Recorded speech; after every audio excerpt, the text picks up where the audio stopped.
Hello everyone, welcome to my channel online GS by Diwakar.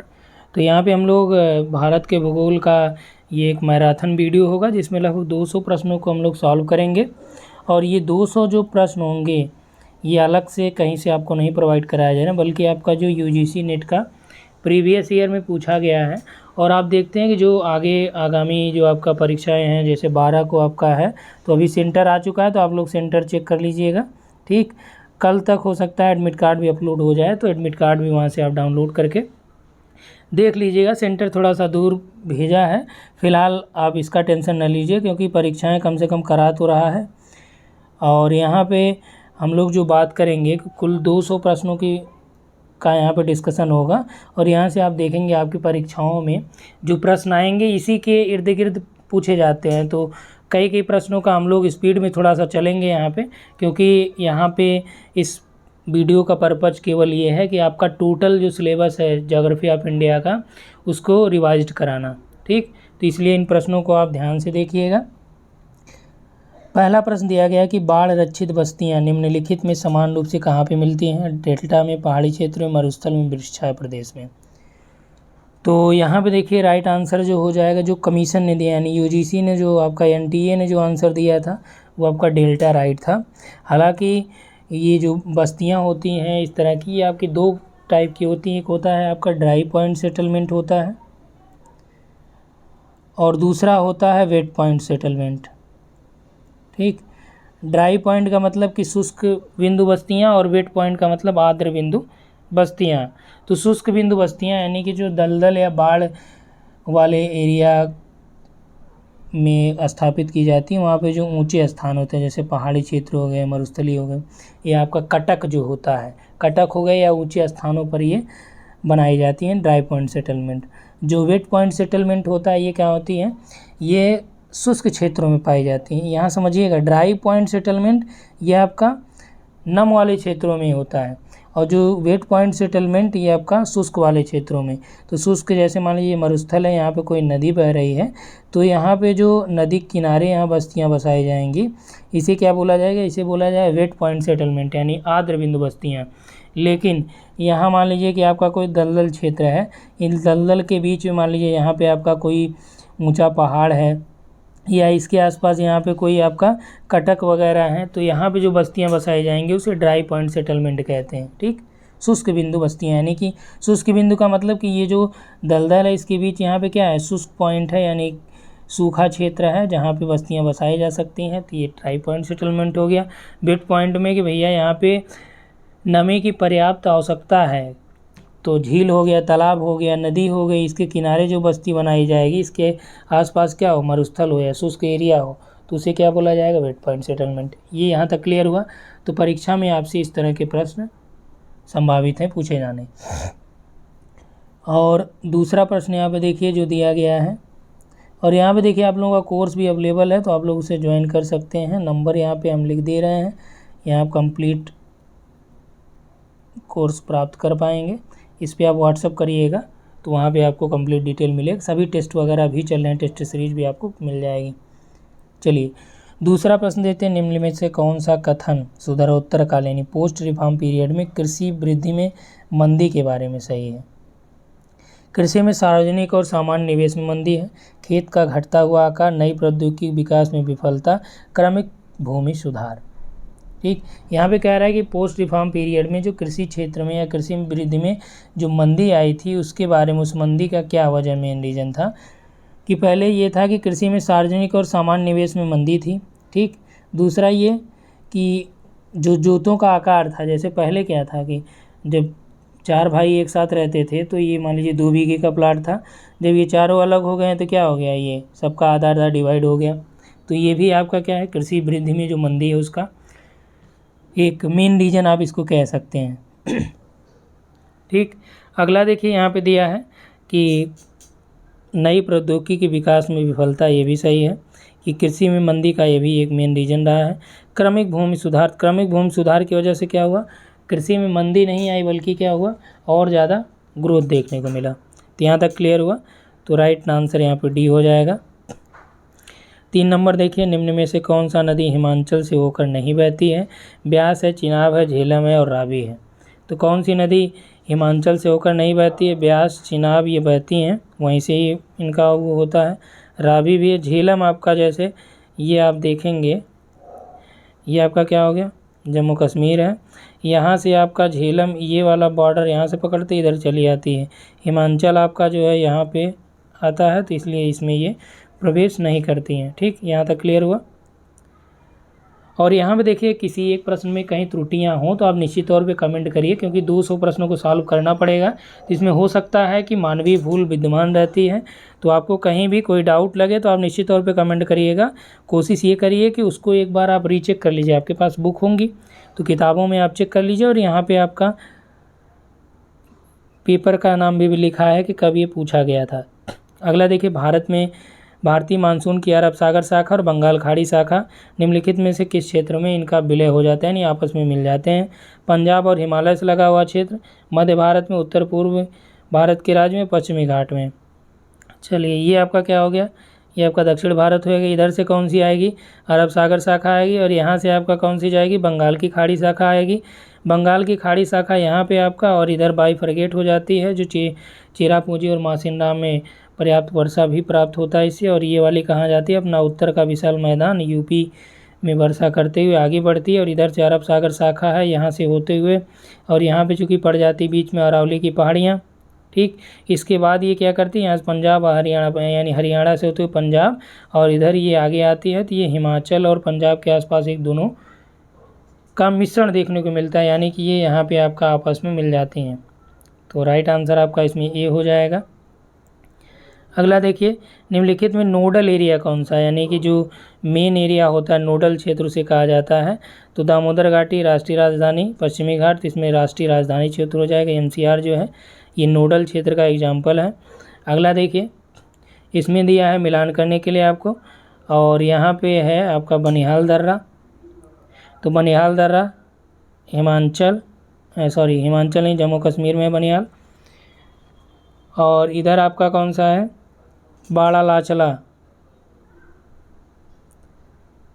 लाचला ये आपका हिमाचल में है।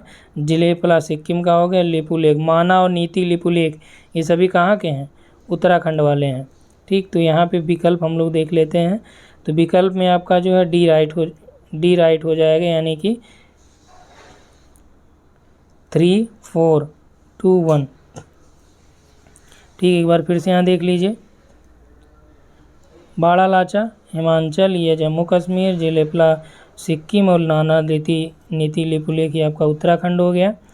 और नेक्स्ट यहाँ पे आपका है 7 नंबर। देखिए, दे रहा है कि कौन सा कथन भारत में हरित क्रांति के बारे में सही नहीं है, यानी कौन सा कथन हरित क्रांति के संबंध में गलत है। दिया है कि हरित क्रांति ने किसी भी क्षेत्रीय विषमता के न होने को सुनिश्चित किया, ये गलत बात है। क्षेत्रीय विषमताएं हुई हैं, इसीलिए देखिए यूपीएससी मुख्य परीक्षा में कई बार प्रश्न पूछे गए हैं कि हरित क्रांति का सर्वाधिक प्रभाव यदि यूपी की बात करें तो पश्चिमी उत्तर प्रदेश में ज़्यादा रहा, पूर्वांचल में कम रहा, हरियाणा में ज़्यादा रहा, यूपी में कम रहा। हरियाणा पंजाब ज़्यादा इससे प्रभावित रहे, यानी उसका फ़ायदा ज़्यादा उठा पाएँ, जबकि अन्य राज्य इसकी अपेक्षा कमती विषमता को जन्म दिया था। यहाँ पे कह रहा है कि नहीं है, तो ये पहला तो गलत होगा। दूसरा देखिए, हरित क्रांति ने चयनित फसलों में उत्पादन वृद्धि सुनिश्चित की, बात सही है। गेहूँ और चावल पहले इन्होंने कोशिश की। हरित क्रांति ने सभी कृषकों के बीच समान आय सुनिश्चित की, हाँ कोशिश इन्होंने किया था समान आय सुनिश्चित करने का। हरित क्रांति ने खेतों में मशीनीकरण को सुनिश्चित किया, तो हरित क्रांति ने खेतों को मशीनीकरण और HYV यानी हाई यील्डिंग वैरायटी जो सीड्स थे उसको भी इन्होंने इम्प्लीमेंट किया। तो इसलिए यही 3 रीजन भी हरियाणा और पंजाब को और आगे ले गए हरित क्रांति में जो है। तो क्षेत्रीय विषमता जन्म दिया, यानी विकल्प नंबर 1 आपका रॉन्ग है, यही पूछ रहा है। अगला देखिए, कथन दिया है 8 नंबर का प्रश्न है। इसमें कथन क्या दे रहा है कि लैटेराइट मृदा का निर्माण उस स्थिति में होता है जब तापमान क्या उच्च हो और अच्छी बारिश हो, क्रम से आर्द्र और शुष्क समयावधि आती होती है। बात सही है कि लैटेराइट मृदा का निर्माण जो है निक्षालन प्रक्रिया के द्वारा होता है, और जब हाई टेम्परेचर है और रेनफॉल भी ठीक ठाक हो। ठीक, ये बात सही है।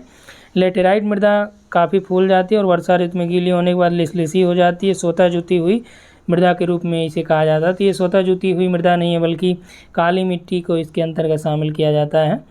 तो यहाँ पे आपका जो राइट हो जाएगा ये तो रॉन्ग है, मृदा ये फूल नहीं जाती, बल्कि काली मिट्टी में ये देखा जाता है वो फूल जाती है। तो यहाँ पे आपका सी विकल्प सही है, आर आपका रॉन्ग है। अगला देखिए, भारत में उस नदी को पहचानिए जिसकी विशेषताएं हैं अमरकंटक से निकलती है, गंगा की सहायक है, ग्रीष्म में जलाभाव रहता है, यानी ग्रीष्म ऋतु में सूख जाती है बेचारी। तो नर्मदा है, सोन है, रामगंगा है, कोसी है, कौन सी नदी है? ठीक, तो ये आपका देखिए अमरकंटक पठार से आपकी 3 नदियां हैं, सोन है और इधर आपका दामोदर और इधर आपका महानदी, ये तीनों निकलती है अमरकंटक से। हालांकि इसके इधर आपका सियावा पहाड़ी है, वहाँ से महानदी का मेन सोर्स है जहाँ से उद्गम होता है। नर्मदा भी यहीं से निकलती है अमरकंटक से ही। और ये आपका नर्मदा जो है, ये दामोदर, इसके ये दोनों भ्रंश घाटी में बहती हुई नदियाँ जब कहा जाए तो दामोदर को भी आप शामिल करेंगे। ये नर्मदा भी है और तापी भी है। ठीक, तो यहाँ से राइट आंसर आपका हो जाएगा सोन नदी जो है ये अमरकंटक से निकलती है, गंगा की सहायक भी है और पटना के आसपास इसमें मिलती भी है। ग्रीष्म ऋतु में ये सूख भी जाती है, उतना हालांकि नहीं, नॉर्मली इसमें सूखा देखा जाता है। क्योंकि ये इसलिए मैं कह रहा हूँ क्योंकि हम लोगों ने इस पर आपका इसकी एक रिवर है, बरुआ रिवर है। ठीक, ये आप मैहर देवी जाएंगे वहाँ से लगभग 15 किलोमीटर 20 किलोमीटर के रेंज में होगा, बरुआ रिवर है। उसका हम लोगों ने टेरेन पैटर्न एनालिसिस किया था, प्रोजेक्ट इस पे था, और उसी समय आई थिंक ये मई जून का महीना रहा होगा। तो यहाँ पे ये सोन की ही सहायक है, तो ये प्रॉपर ग्रीष्म ऋतु में जलाभाव रहता है। देखिए सूखी नहीं रहती, बल्कि क्या होता है जल की कमी रहती है, तो ये बात सही है इसमें। चलिए अगला प्रश्न देखते हैं कि बृहत हिमालय में निम्न में किस प्रकार का अपक्षेण आमतौर पर प्रबल होता है। ठीक, यानी वेदरिंग प्रक्रिया में कौन सा जो है आमतौर पर बहुत प्रबल रहता है देखा जाता है। तो इसमें है कि शैल विखंडन है, सैर विघटन, स्त्री का निर्माण, एक्सफोलिएशन या कणकी विघटन।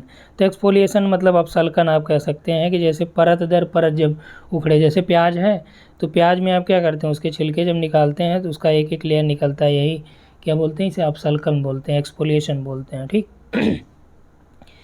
तो बृहत हिमालय में ज़्यादातर जो अपक्षेण आमतौर पर प्रबल होता है वो आपका शैल खंड विघटन होता है। अगला प्रश्न देखिए, इसमें दिया है कि स्थानीय मौसम की स्थिति और राज्य, तो ये कहाँ कहाँ पे चीज़ें देखने को मिलती है उसी के बारे में यहाँ पे चर्चा किया है। अब यहाँ पे देखिए मैंगो सावर है, ब्लॉसम है, नार्वेस्टर है, लू है। अब नार्वेस्टर देखिए, नार्वेस्टर जो हवाएं हैं ये न्यूजीलैंड में भी चलती हैं, वहाँ भी नार्वेस्टर कहा जाता है। कई लोगों के प्रश्न ये आते हैं कि सर वहाँ भी नार्वेस्टर है, यहाँ भी आप बता रहे हैं, तो ये आप समझिएगा प्रकृति दोनों हवाओं की सेम रहती है, यहाँ भी वहाँ भी, इसीलिए हालांकि ये नार्वेस्टर इसे कहा जाता है। और मैंगो सावर, लू अलग अलग ये चीज़ें हैं। तो लू सबसे पहले आप लगाइए, सबसे आसान सा सब प्रश्न है। लू गर्मियों में चलती हैं, आप यूपी मान लीजिए। ठीक, यूपी, राजस्थान, इन सभी राज्यों में जो उत्तर भारत है, उत्तर भारत में गर्मियों में मई जून के महीने में अप्रैल से ही आप जानते हैं कि लू वगैरह चलने लगती हैं। ठीक, उसके बाद आते हैं हम लोग किस पे, नार्वेस्टर पे। तो नार्वेस्टर आपका ये पश्चिम बंगाल में जो है चलती है, नार्वेस्टर हो गई। ब्लॉसम आपका केरल में, और मैंगो सावर ये कर्नाटक, जैसे महाराष्ट्र में भी मैंगो सावर, कर्नाटक में भी। क्योंकि मैंगो सावर का मतलब कि जब ये वर्षा होती है तो इस समय आम में बौर लग जाते हैं, यानी आम में जो है बौर आ जाते हैं। तो यहाँ पे आपका हो जाएगा A का 3, B1, C2 और D4, डी विकल्प आपका राइट हो जाएगा। आगे देखिए, उस भारतीय पत्तन को पहचानिए जिसे सर्वोत्कृष्ट प्राकृतिक बंदरगाह कहा जाता है, जहाँ पेट्रोलियम, उर्वरक, रसायन और मशीनरी का आयात जो है ये कार्गो ट्रैफिक है, ये आयात के रूप में। तो कोलकाता है, चेन्नई है, तूतीकोरिन है, विशाखापत्तनम है। तो इसमें राइट आंसर आपका हो जाएगा विशाखापत्तनम। पेट्रोलियम, उर्वरक, रसायन, सभी प्रकार की मशीनरी का निर्माण भी यहाँ पे हो रहा है। ठीक, तो तूतीकोरिन है, चेन्नई, ये विशाखापत्तनम जो है गहरा बंदरगाह भी। हालांकि देखिए आपका जो गहराई में पारादीप भी माना जाता है, लेकिन ये आपका विशाखापत्तनम भी गहरा बंदरगाह है। यहाँ पे डॉल्फिन नोज नामक जो चट्टानें हैं उसकी वजह से ये और ज़्यादा डेवलप हो पाया है। तो ये कई बार प्रश्न यहाँ से पूछे जाते हैं कि डॉल्फिन नोज नामक चट्टानें किस बंदरगाह के आसपास पाई जाती हैं। अगला देखिए कि इसमें कथनों को आपको सही उत्तर का चयन करना है कि 2011 जनगणना में भारत में वर्ष 2001 से जनसंख्या की वृद्धि में मध्यम बढ़ोतरी देखी गई। तो मध्यम नहीं बल्कि ज़्यादा ही बढ़ोतरी थी। तो 2011 की जनगणना में भारत में वर्ष 2001 से जनसंख्या वृद्धि में मध्यम बढ़ोतरी देखी कि मध्यम यानी कम बढ़ोतरी देखी, नहीं कम नहीं बल्कि इस समय ज़्यादा बढ़ोतरी थी। इसमें प्रतिशतता की बात करेंगे तो बात अलग है, उस समय ज़्यादा थी, इस समय कम थी। और अगला है कि भारत में शहरी आबादी में निरपेक्ष बढ़ोतरी अधिक हो गई। तो इस समय जो है शहरी आबादी में निरपेक्ष बढ़ोतरी अधिक हो गई, तो ये बात सही है। ठीक, और नेक्स्ट यहाँ पे देखिए 2001 की अपेक्षा 2011 की जनगणना में लिंगानुपात में कमी आई। तो 2011 1 और 11 की जनगणना में लिंगानुपात में कमी नहीं बल्कि बढ़ोतरी हुई। एक में जो लिंगानुपात 27 था, अभी कितना है 943 ऑलमोस्ट है। ठीक, तो ये लिंगानुपात रहा है, तो इसलिए ये वाला गलत हो गया, ये भी गलत हो गया। 2001 की अपेक्षा 11 की जनगणना में साक्षरता दर में सुधार हुआ है, तो ये बात सही है, साक्षरता दर में बढ़ोतरी हुई है, तो इसमें बी और डी राइट हो गए। अगला देखिए संसाधन और क्षेत्र की बात कर रहा है, तो लौहयस्क जो है कहाँ पे पाया जाता है? हीरा है, कोयला है, भूतापीय ऊर्जा है। तो इसमें लौहयस्क देखिए बाबा बुदन की पहाड़ी, ठीक, काफ़ी फेमस है छत्तीसगढ़ का, ये कर्नाटक का बाबा बुदन, और बैलाडीला जो लौहयस्क की खाने हैं ये भी काफ़ी फेमस है, छत्तीसगढ़ की हैं। हीरा आपका यहाँ पे पन्ना हो जाएगा, कोयला आपका झरिया है, पूगा वैली क्या है? भूतापीय ऊर्जा है, डी विकल्प राइट हो जाएगा। चलिए आगे हम लोग आते हैं। नेक्स्ट है 15 नंबर का प्रश्न है कि 2011 की जनगणना में भारत के घनी आबादी वितरण का अवरोही क्रम, यानी सबसे बड़ा फिर उससे छोटा फिर उससे छोटा। ठीक, तो यहाँ पे यूपी सबसे ज़्यादा है, तो सब चारों विकल्प में देखिए यूपी नंबर 1 पे है, तो यूपी नंबर 1 है। उसके बाद देखिए उसके बाद आपका दिया गया विकल्प में पश्चिम बंगाल, महाराष्ट्र और बिहार है। तो इसमें अवरोही क्रम में घनी आबादी वितरण है, तो ये आपका सी विकल्प राइट हो जाएगा। देखिए आप लोग भी यहाँ पे रीचेक कर लीजिएगा, किसी भी प्रश्न में कोई डाउट होगा तो आप निश्चित तौर पे कमेंट करिएगा, या किसी में ओल्ड डाटा हो, पुराने डाटा से मैं बता रहा हूँ तो आप एक बार अपडेट कर दीजिएगा। हालांकि मैं आपको एग्ज़ाम से पहले ही नए डाटा का आई थिंक कल के आसपास जो है प्रोवाइड करा दूंगा वीडियो। हालांकि पीडीएफ आप लोगों को ग्रुप में प्रोवाइड कराया गया है, और जो पॉइंटर आप लोगों को दिया गया है यूजीसी नेट का पेड बैच में आप लोगों का, वो आप निश्चित तौर पे रिवीजन कर लीजिएगा, क्योंकि वहाँ से कम 15 से 20 प्रश्न आपको मिलेंगे कम से कम। ठीक, इससे ज़्यादा ही मिल सकते हैं। 2011 जनगणना के आंकड़ों के अनुसार भारत के किस राज्य में शहरीकरण के बढ़ते स्तर के अनुसार इनको, यानी कि कहाँ पे जो है शहरीकरण ज़्यादा है उसी के अकॉर्डिंग इसको आपको व्यवस्थित करना है। तो सबसे ज़्यादा नगरीकृत आपका गोवा हो जाता है, तो 3 पे हो जाएगा ये। इसके बाद आपका नगरीकरण पंजाब है, फिर आपका केरल है, फिर उसके बाद जो आपका मिजोरम हो जाएगा, तो विकल्प नंबर सी राइट हो जाएगा। भारत में विभिन्न राज्यों में कृषि गहनता जो एग्रीकल्चर डेंसिटी है या कृषि गहनता कृषि घनत्व है, इसका आरोही यानी सबसे कम, उससे ज़्यादा फिर उससे ज़्यादा। तो इसमें कौन सा विकल्प का सही है? इसमें आपका महाराष्ट्र है, असम है, बिहार, उत्तर प्रदेश। तो इसमें देखिए कृषि गहनता की दृष्टि से हम लोग बात करें तो महाराष्ट्र है, फिर असम आपका हो जाता है, फिर बिहार है, यूपी में मैक्सिमम एरिया पे एग्रीकल्चर होती है, तो यहाँ पे आपका राइट हो जाएगा ये विकल्प।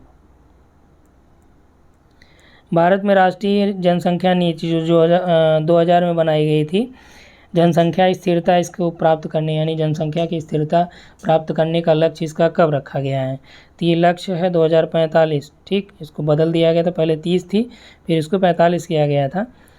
अगला देखिए कि ये कथन दिया गया, इसमें सही उत्तर आपको चुनना है। बांगर मृदाएँ पुरानी और जलीय मृदाएँ होती हैं, यानी बांगर मृदाएँ पुरानी जलीय मृदाएँ होती हैं।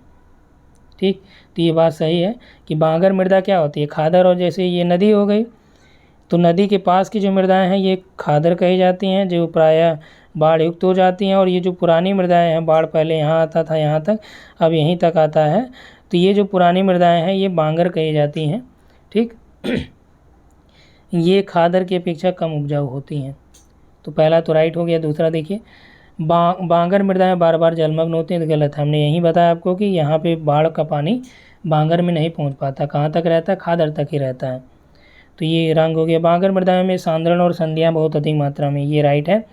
उसमें जो रंध्र हैं बांगर में वो ज़्यादा डेवलप हो पाते हैं, विकसित हो जाते हैं। बांगर मृदाओं के अपेक्षाकृत अधिक शुष्क क्षेत्र के क्षारीय और लवणीय पुष्पक्रम प्रदर्शित होते हैं। ये भी आपका राइट है। तो इसमें आपका विकल्प नंबर सी राइट हो जाएगा, दूसरा गलत है, ये आप जानते हैं। अगला देखिए, भारत में झूम कृषि के बारे में दिया है कि झूम कृषि का अलग अलग नाम कहाँ कहाँ पे है, तो ये भी आप ध्यान रखिएगा। ठीक, तो झूम कृषि में देखिए आपका जो दिया गया है यहाँ पे, उत्तर पूर्व राज्यों में आपका झूम कहा जाता है। कुमारी कहाँ पे कहा जाता है? कुमारी आपका पश्चिमी घाट पे जो झूम कृषि है उसको कुमारी कहा जाता है। बत्तरा जो है ये आपका दक्षिण पूर्व राजस्थान में, और पोंडू आपका आंध्र प्रदेश का में पोंडू के नाम से जाना जाता है। तो इसमें विकल्प नंबर बी राइट हो जाएगा।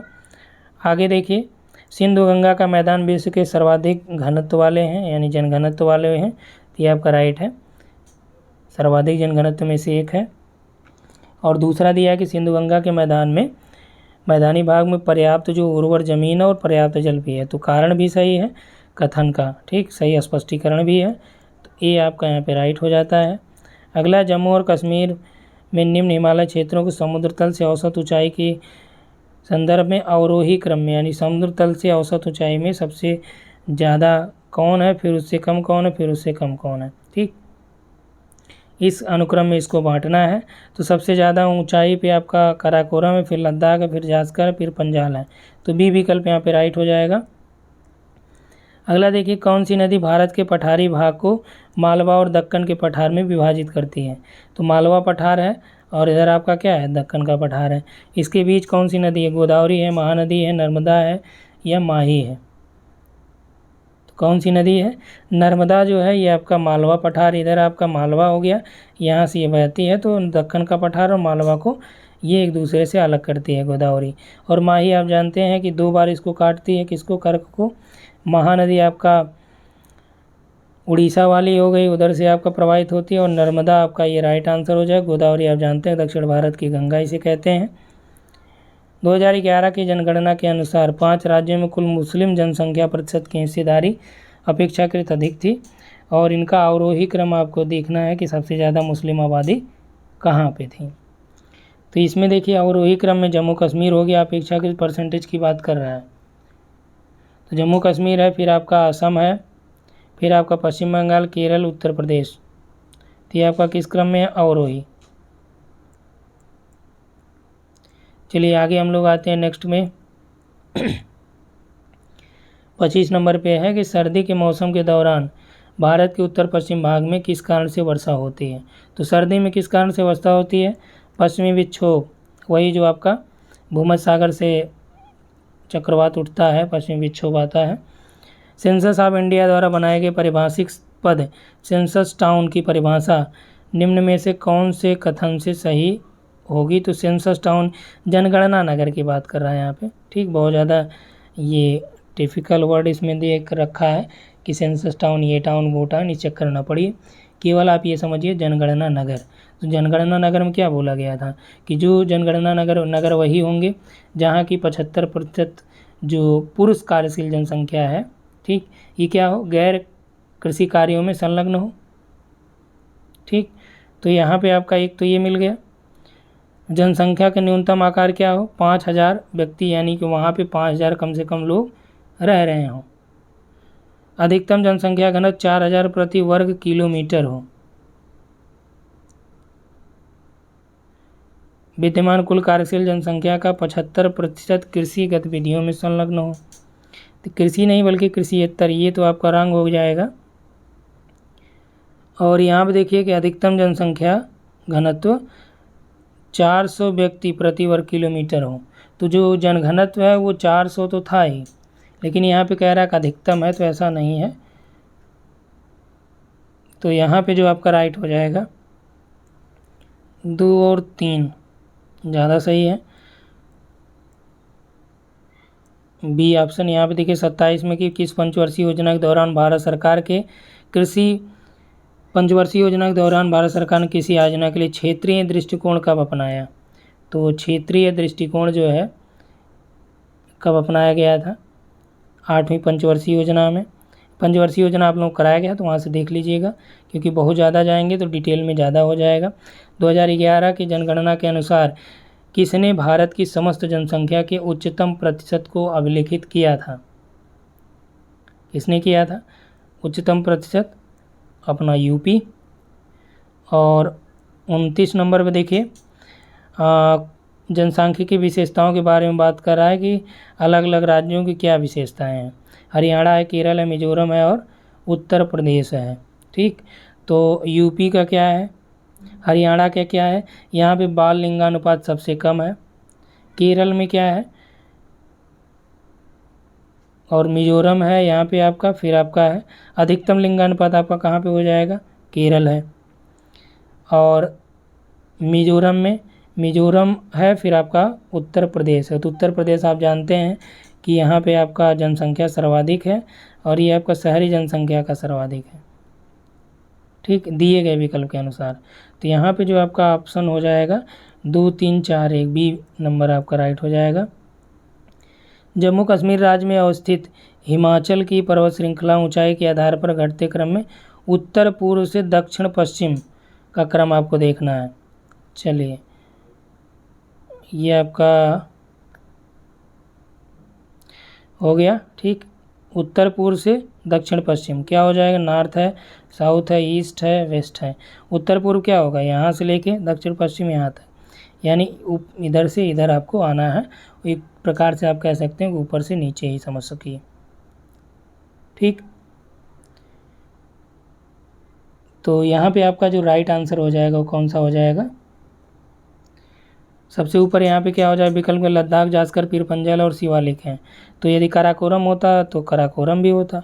तो अभी एक प्रश्न इससे हुआ है, तो ये आप याद रखिएगा, ऊपर से नीचे तक जो है सबसे ऊपर यहाँ पे काराकोरम है, फिर लद्दाख, जास्कर, पीर पंजाल, शिवालिक है। ठीक, धौलाधर भी होता तो धौलाधर, शिवालिक। घटती हुई औसत वार्षिक वृष्टि के संदर्भ में कौन सा सही है? जो औसत वर्षा होती है तो कहाँ पे किस तरह से होती है, उसी का क्रम एक दिखा रहा है यहाँ पे आपका।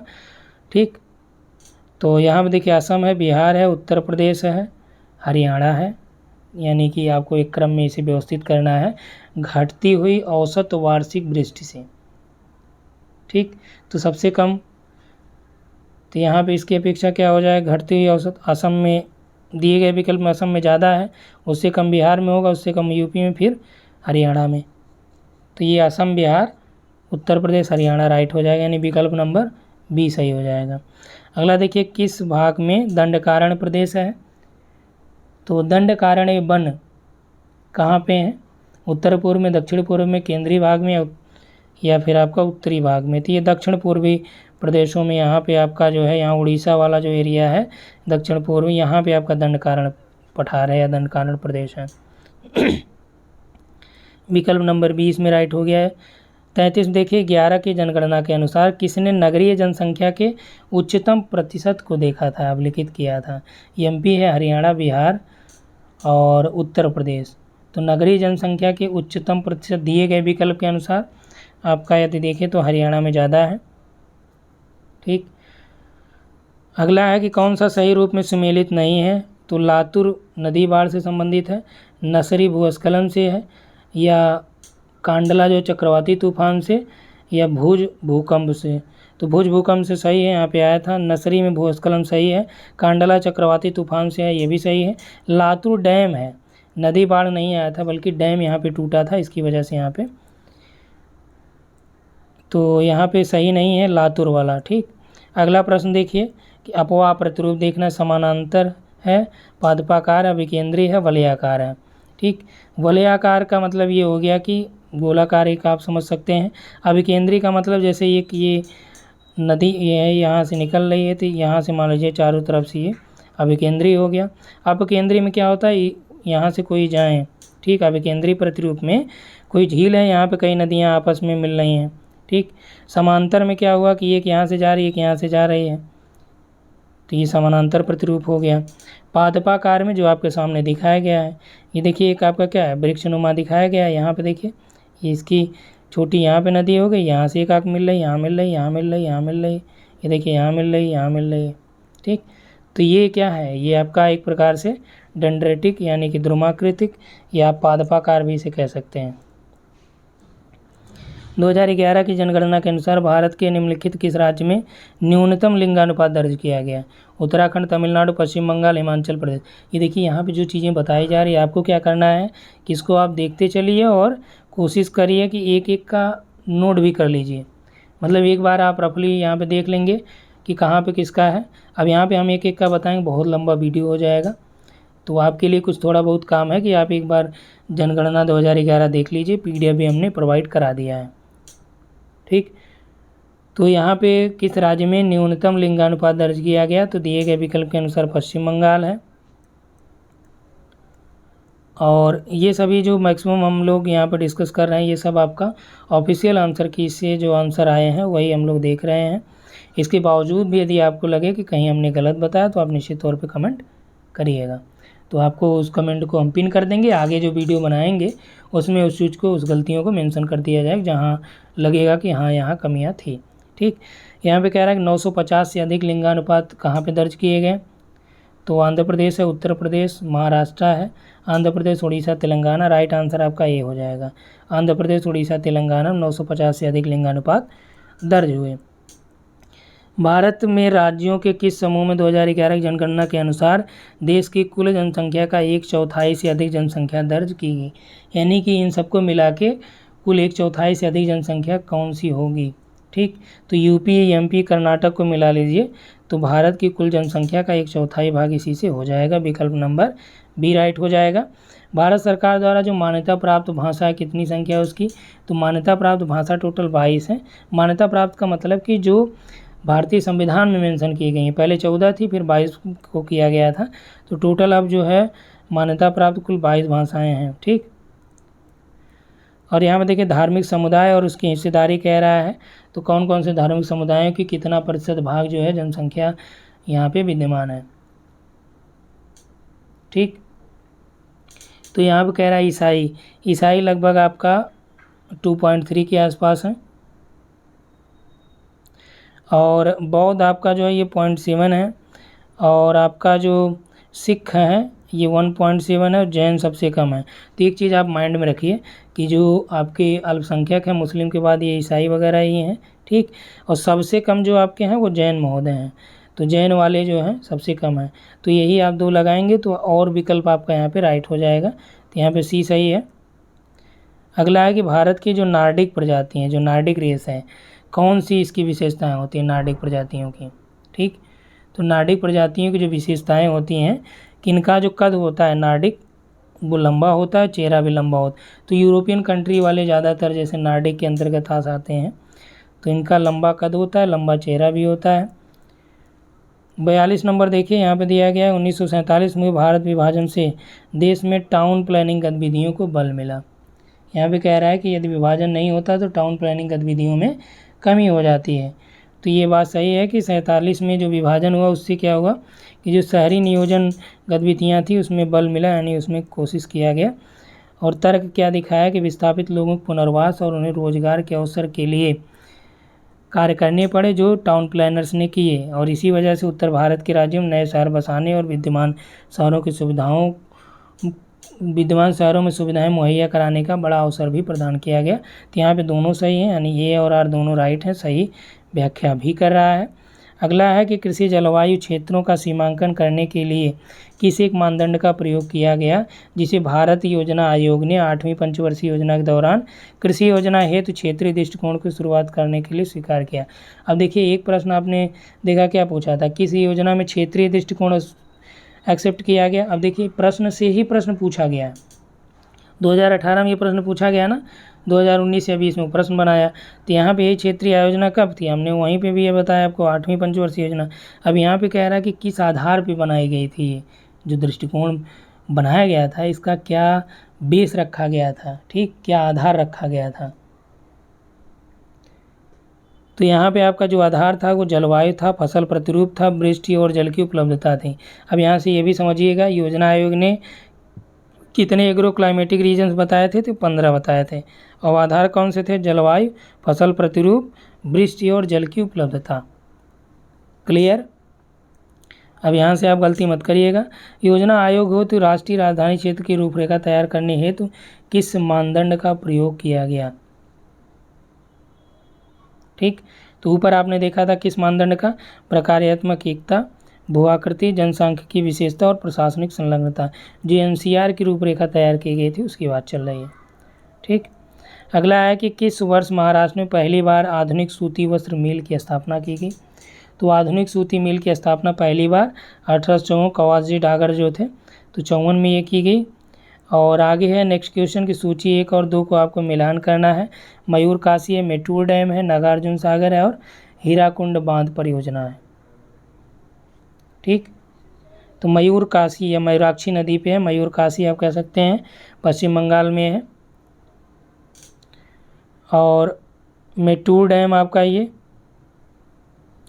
तमिलनाडु, नागार्जुन सागर आंध्र प्रदेश और हीराकुंड आपका उड़ीसा में। ठीक, तो विकल्प आपका यहाँ से देखिए ऊपर हम लोग देखते हैं विकल्प आपका 4, 1, 2, 3 यहाँ पे राइट हो जाएगा, ए वाला। भारतीय क्षेत्र ने दक्षिण पश्चिम मानसून वापसी के निम्न में से कौन सी तिथि सही है। तो भारतीय क्षेत्र से दक्षिण पश्चिम मानसून जो है ये वापसी कब करता है, तो ये आपका देखिए 1 सितंबर है, 5 सितंबर है, ये 10 सितंबर है, 15 है। तो 1 सितंबर को ये वापसी करता है। आंध्र प्रदेश का गुंटूर जिला किस खनिज के लिए प्रसिद्ध है।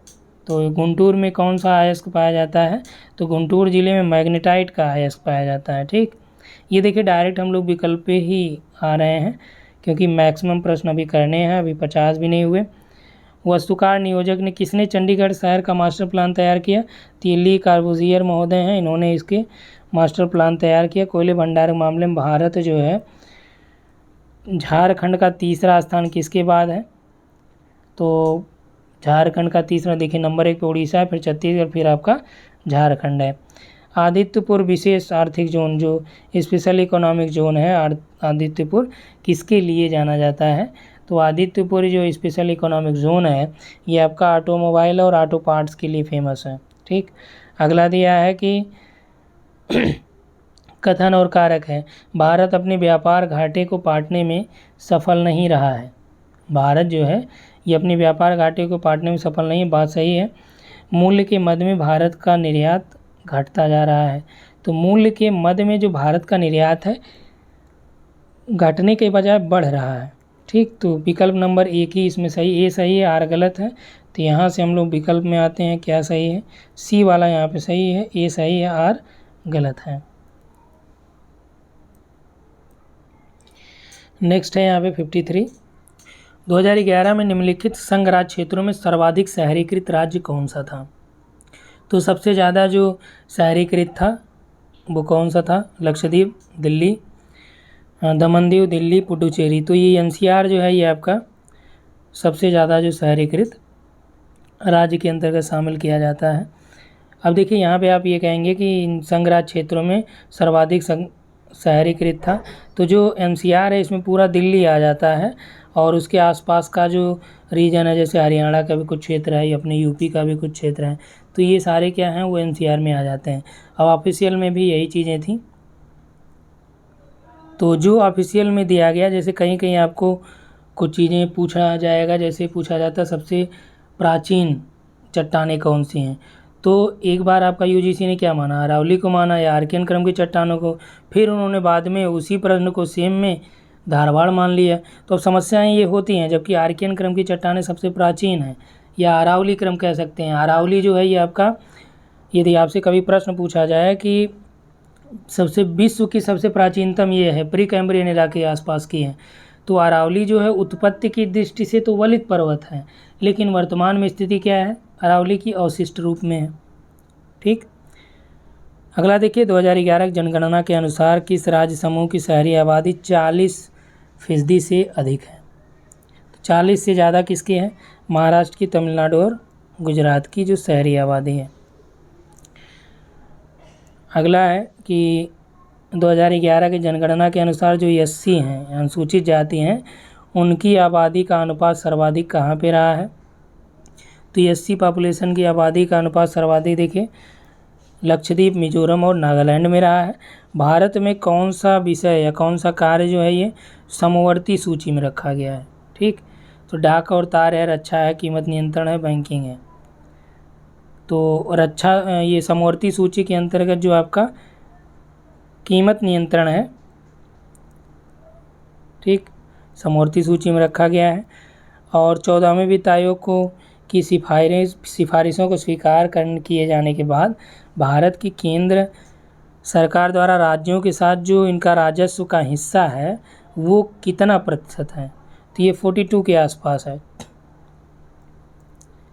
अगला देखिए, भारत में निम्नलिखित में से किस पंचवर्षीय योजना के दौरान नए शहर बसाने और मास्टर एवं क्षेत्रीय योजनाएं तैयार करने के लिए क्षेत्रीय दृष्टिकोण पहली बार बल दिया गया।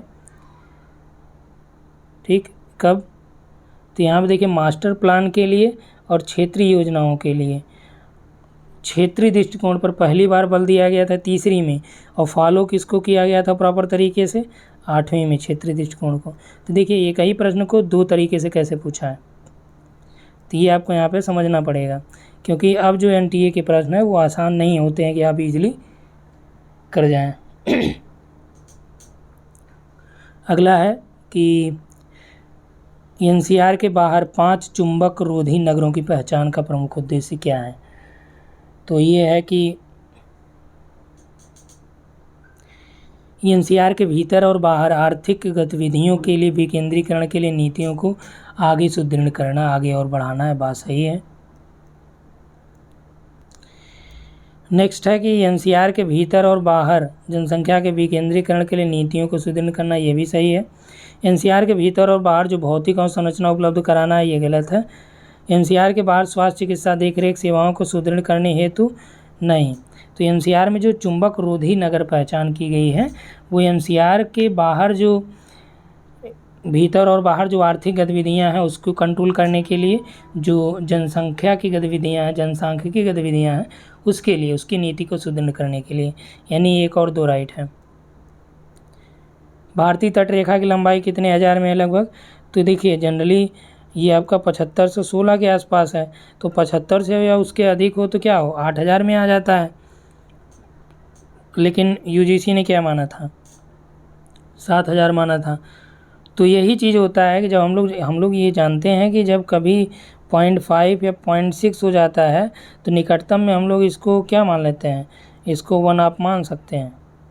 ठीक, तो ये चीज़ें हैं। अब देखिए इसमें ऑफिशियल में आपका ये 7000 माना था, तो ये आप समझिएगा। निम्नलिखित में से कौन सा कथन प्रमुख औद्योगिक केंद्र नहीं है, कौन सा स्थान जो है मेन इंडस्ट्रियल एरिया नहीं है। कोयम्बटूर है, कोलकाता, मदुरई और मुंबई। तो मेन इंडस्ट्रियल रीजन में कौन सा नहीं आता है, मदुरई जो है ये मेन में नहीं आते, कोयम्बटूर, मुंबई ये सब हैं। भारतीय कृषि का वर्गीकरण 60 लघु, 13 मध्यम और 6 बृहत, याद रखिएगा। 60 क्या है स्मॉल, और 13 क्या है मीडियम, और 6 क्या है लार्ज। प्रदेश किसने डिवाइड किए, जसबीर सिंह, स्टाम चटर्जी और गुप्ता।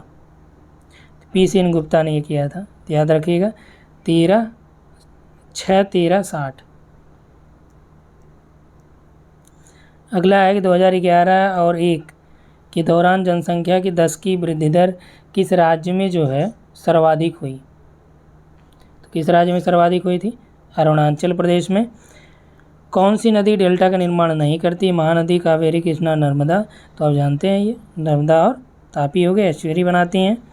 2011 की जनगणना आंकड़ों के अनुसार किस राज्य समूह में संथाल जनजाति की जनसंख्या पाई जाती है, तो संथाल की जनजाति की जनसंख्या मैक्सिमम आपका कहाँ देखने को मिलती है, क्रम यहाँ पे दिया गया है, झारखंड है, उड़ीसा और पश्चिम बंगाल है।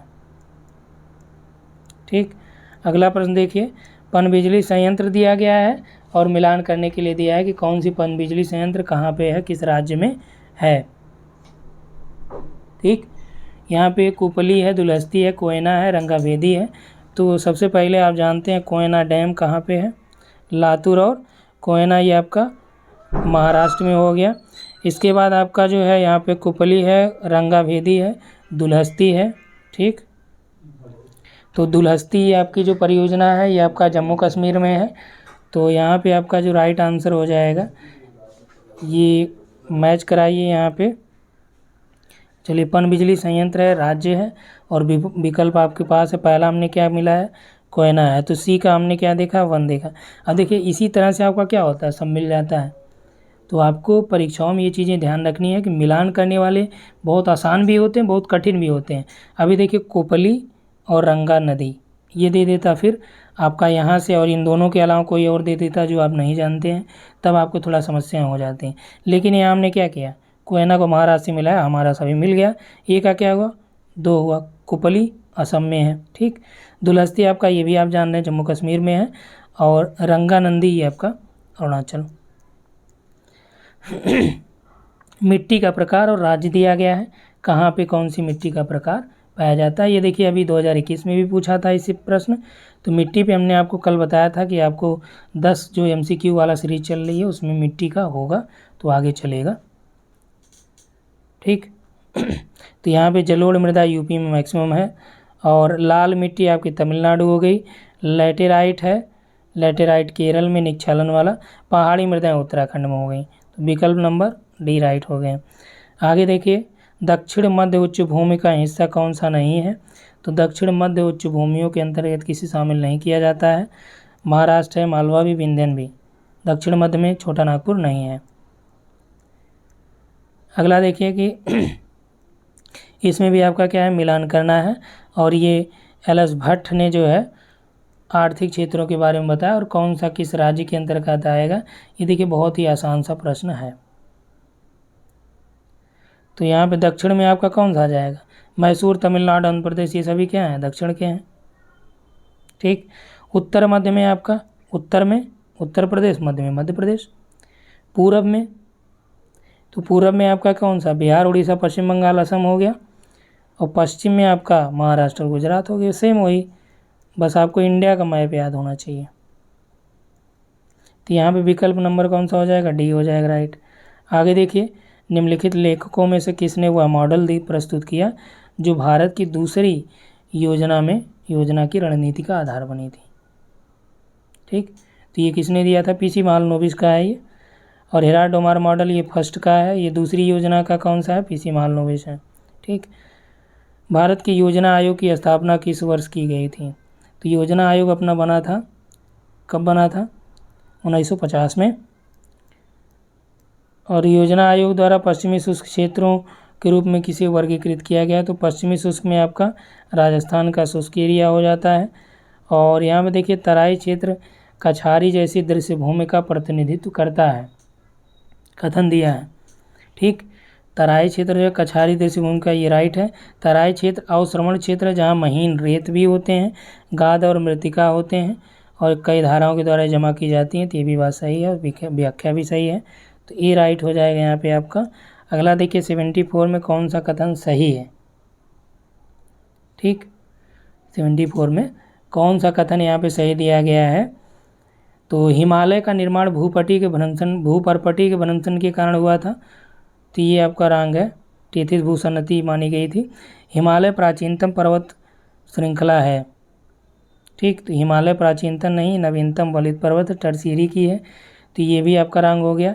हिमालय कैलेडोनियाई पर्वत समूह का हिस्सा है। तो ये नहीं है, कैलेडोनियन जो टाइम पीरियड के पर्वत हैं उसका हिस्सा हिमालय नहीं रहा है। हिमालय की उत्पत्ति टेथिस सागर के संपीड़न होने से हुई थी। देखिए ऊपर हमने बताया टेथिस भूसन्नति। तो ये आपका राइट हो जाएगा। 74 में आपका डी राइट होगा। चलिए 75 में भारत की जनगणना 2011 के अनुसार निम्नलिखित किस संघ राज्य क्षेत्र में जनसंख्या का अधिकतम जनघनत्व पाया जाता है। तो अधिकतम जनघनत्व किस संघ राज्य में हो जाता है। तो यहाँ पर दिया गया है अंडमान है, लक्षद्वीप, दादर नागर, दमन दीव। तो यहाँ पे आपका दमन दीव हो जाएगा। देखिए अभी आपका दमन दीव दादर नागर को मर्ज कर दिया गया है। तो ये 2017 का प्रश्न है। अब क्या है, प्रश्न अलग बनेंगे। अगला है कि साक्षरता दर वर्ष 2011 में कितनी दर्ज की गई थी भारत में। तो ये आपका जो है लगभग 74 है, ठीक। और तपोवन एवं विष्णु जो जल विद्युत परियोजनाएं हैं, ये क्या है, ये भूतापी आप एक प्रकार से कह सकते हैं इसको। तो कह रहा है कि कहाँ पे हैं ये, अपना उत्तराखंड, ठीक। और यहाँ पे देखिए भूतापी ऊर्जा, जो ऊर्जा के स्रोत हैं और स्थान है अलग अलग दिया गया है। तो यहाँ पे आपका जो दिया गया है भूतापी ऊर्जा मणिकरण से संबंधित है, ठीक। पवन आपका खंबात की खाड़ी, समुद्री लहरें विझिंगम, और नाभिकीय आपका कैगा, ठीक। तो ये दिया गया जो इस आधार पर विकल्प नंबर सी राइट। अगला है फसल दिया है और प्रमुख उत्पादक वाले जो एरिया हैं, तो इसमें आपका है मूंगफली। तो मूंगफली में नंबर 1 पे आपका गुजरात चल रहा है। ए का 4 हो गया, सॉरी ए का 4 नहीं होगा, ए का 3 होगा, मूंगफली 3 पे है ना। तो ए का 3 देखिए एक ही विकल्प से राइट हो गया। जौ में आपका जो है अपना यूपी, और चावल के लिए पश्चिम बंगाल, रागी आपका कर्नाटक। जो मोटे अनाज हैं उसमें आप दिमाग में ही रखिए, मैक्सिमम में क्या है कर्नाटक नंबर 1 पे है। अगला देखिए यहाँ पे आ गया प्रश्न, इसमें दिया है कि भारत में प्राचीनतम चट्टानें कहाँ पाई जाती हैं। विकल्प में शिवालिक, अरावली, धारवाड़, विंध्यन। अब देखिए 2017 में जब पूछा था तब आपका धारवाड़ माना था, अभी आपके दिमाग में ये होना चाहिए, जबकि हैं क्या, होना क्या चाहिए आर्कियन क्रम की चट्टानें। तो यहाँ पे आप क्या करिए कि भारत में जब ये सेम प्रश्न पूछे, ये आपको ऑफिशियल आंसर की ईजिली आपको अवेलेबल हो जाएगी, टेंशन ना लीजिए। ये दोबारा प्रश्न ये सेम पूछा तो ये याद रखिएगा, जब केवल यही उठाए कि भारत में प्राचीनतम चट्टानें कहाँ पाई जाती हैं, तो आप क्या लगाइए, अब ऑफिशियल में धारवाड़ है लेकिन होना अरावली चाहिए था, तो आप लगाइएगा। जब यूजीसी पूछे तो आप लगाइए क्या, धारावड़ी, आँख मूंद के लगाइए, धारवाड़ ही इन्होंने ऑफिशियल में माना था। अगला देखिए दर्रा है और कौन कौन से राज्य इससे संबंधित हैं। तो सबसे पहले हमने यही बताया था माना, नीति और लिपुलेख है, तो आप क्या समझिएगा डायरेक्ट उत्तराखंड। तो पहले नीति को देख लेते हैं, उत्तराखंड। बी का कौन सा है, 3 है। देखिए एक ही मिले, सब मिले। शिव किला किस में है, तो शिव किला आपका हिमाचल हो गया। नाथुला आपका क्या है, अरुणाचल हो गया, सॉरी नाथुला आपका सिक्किम, नाथुला जेलेपला। बोमडिला अरुणाचल है, ठीक। नाथुला जेलेपला ये सभी युयांग युथांग घाटी, ये सब चुम्बी और चंबा घाटी 2 हैं, ठीक। चंबा वैली आपका इधर है और चुम्बी घाटी आपका जो है सिक्किम में पड़ती है। 82 में देखिए अभी कथन दिया है, कथन क्या दिया है, भारत एक बहुधार्मिक और बहुजातीय समाज है। तो बात सही है।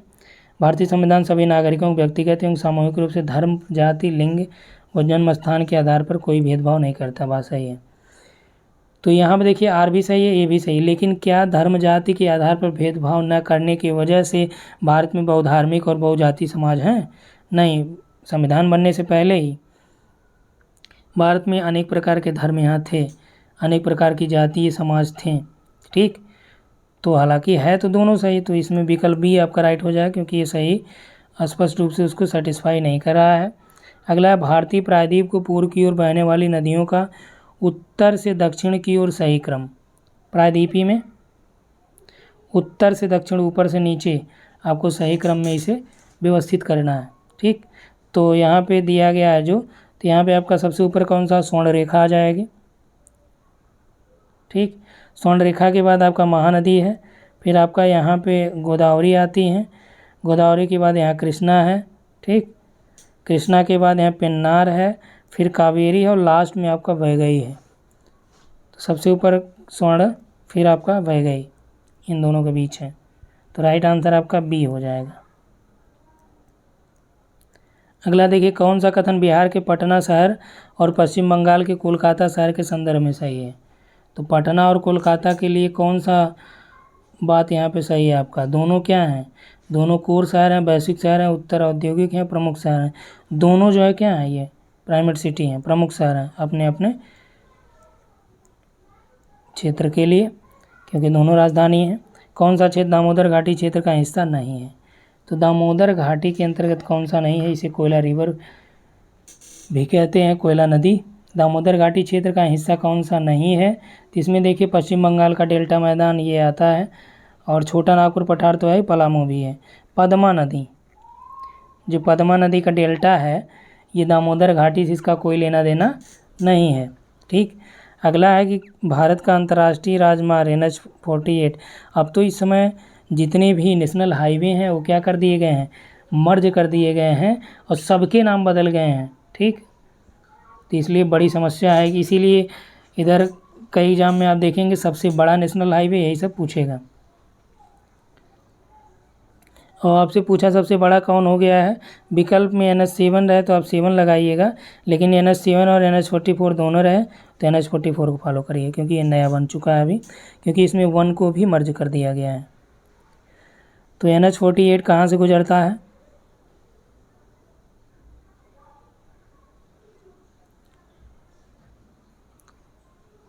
ये क्वेश्चन नंबर है 86। तो ये आपका गुजरेगा पुणे, सूरत और अहमदाबाद। भारत के निम्नलिखित किस राज्य में टीक के अधिकतम यानी कि आपका यही टीक का जो वन है कहाँ पे मैक्सिमम पाया जाता है, यानी सागौन आप समझ सकते हैं। तो यहाँ पे MP है, बिहार है, उत्तर प्रदेश, कर्नाटक में MP है। अरुणाचल प्रदेश कौन सा दर्रा अरुणाचल प्रदेश को तिब्बत के साथ जोड़ता है, तो कौन सा दर्रा है जो अरुणाचल को तिब्बत से जोड़ता है, ये बोमडिला है। ठीक, अब यहाँ से आपको क्या करना है, अलग अलग विकल्पों के बारे में जानिए, आप खुद पता लगाइए। वर्ष 2001 की जनगणना और 2011 की जनगणना के बीच भारत की जनसंख्या का 10 की वृद्धि दर कितना रहा था, तो ये 17.64 था, राइट है ये। और यहाँ पे आपका देखिए कथन दिया है कि 2001 और 2011 के दौरान बिहार की जो जनसंख्या वृद्धि दर थी ये उत्तर प्रदेश की जनसंख्या वृद्धि दर से क्या थी, ज़्यादा थी। ठीक, दूसरा कह रहा है कि किसी स्थान की जनसंख्या वृद्धि दर वहाँ की जन्म दर में मृत्यु दर को घटाकर प्राप्त किया जाता है। तो किसी स्थान की जनसंख्या वृद्धि दर, ठीक, जनसंख्या वृद्धि वो पता किया जाता है, जबकि दर का मतलब परसेंटेज वाला है। तो यहाँ पे आपका जो राइट आंसर हो जाएगा ए, तो राइट है, ये रॉन्ग है।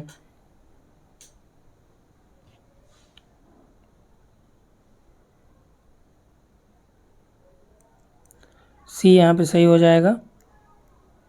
कथन है दुर्गापुर आसनसोल चित्तरंजन के बीच अनेक कोयला खदानें होने और अन्य संबंधित क्रियाकलाप होने की वजह से आसनसोल सब डिवीज़न विश्व के सबसे बड़े औद्योगिक परिसरों में से एक है।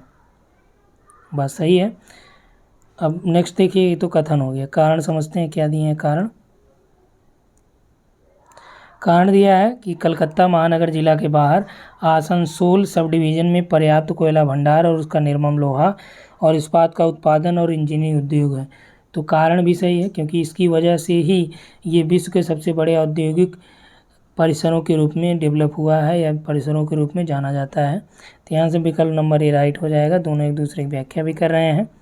जनजातियाँ और उनका वास स्थान कौन सा किसका है, ठीक। तो सबसे पहले ये समझिए कि गारो खासी जयंती है कहाँ पे है, ये आपका मेघालय की है। मेघालय में कौन सा पठार है, शिलांग है। यानी डी का आपके पास क्या मिला, 1 मिला।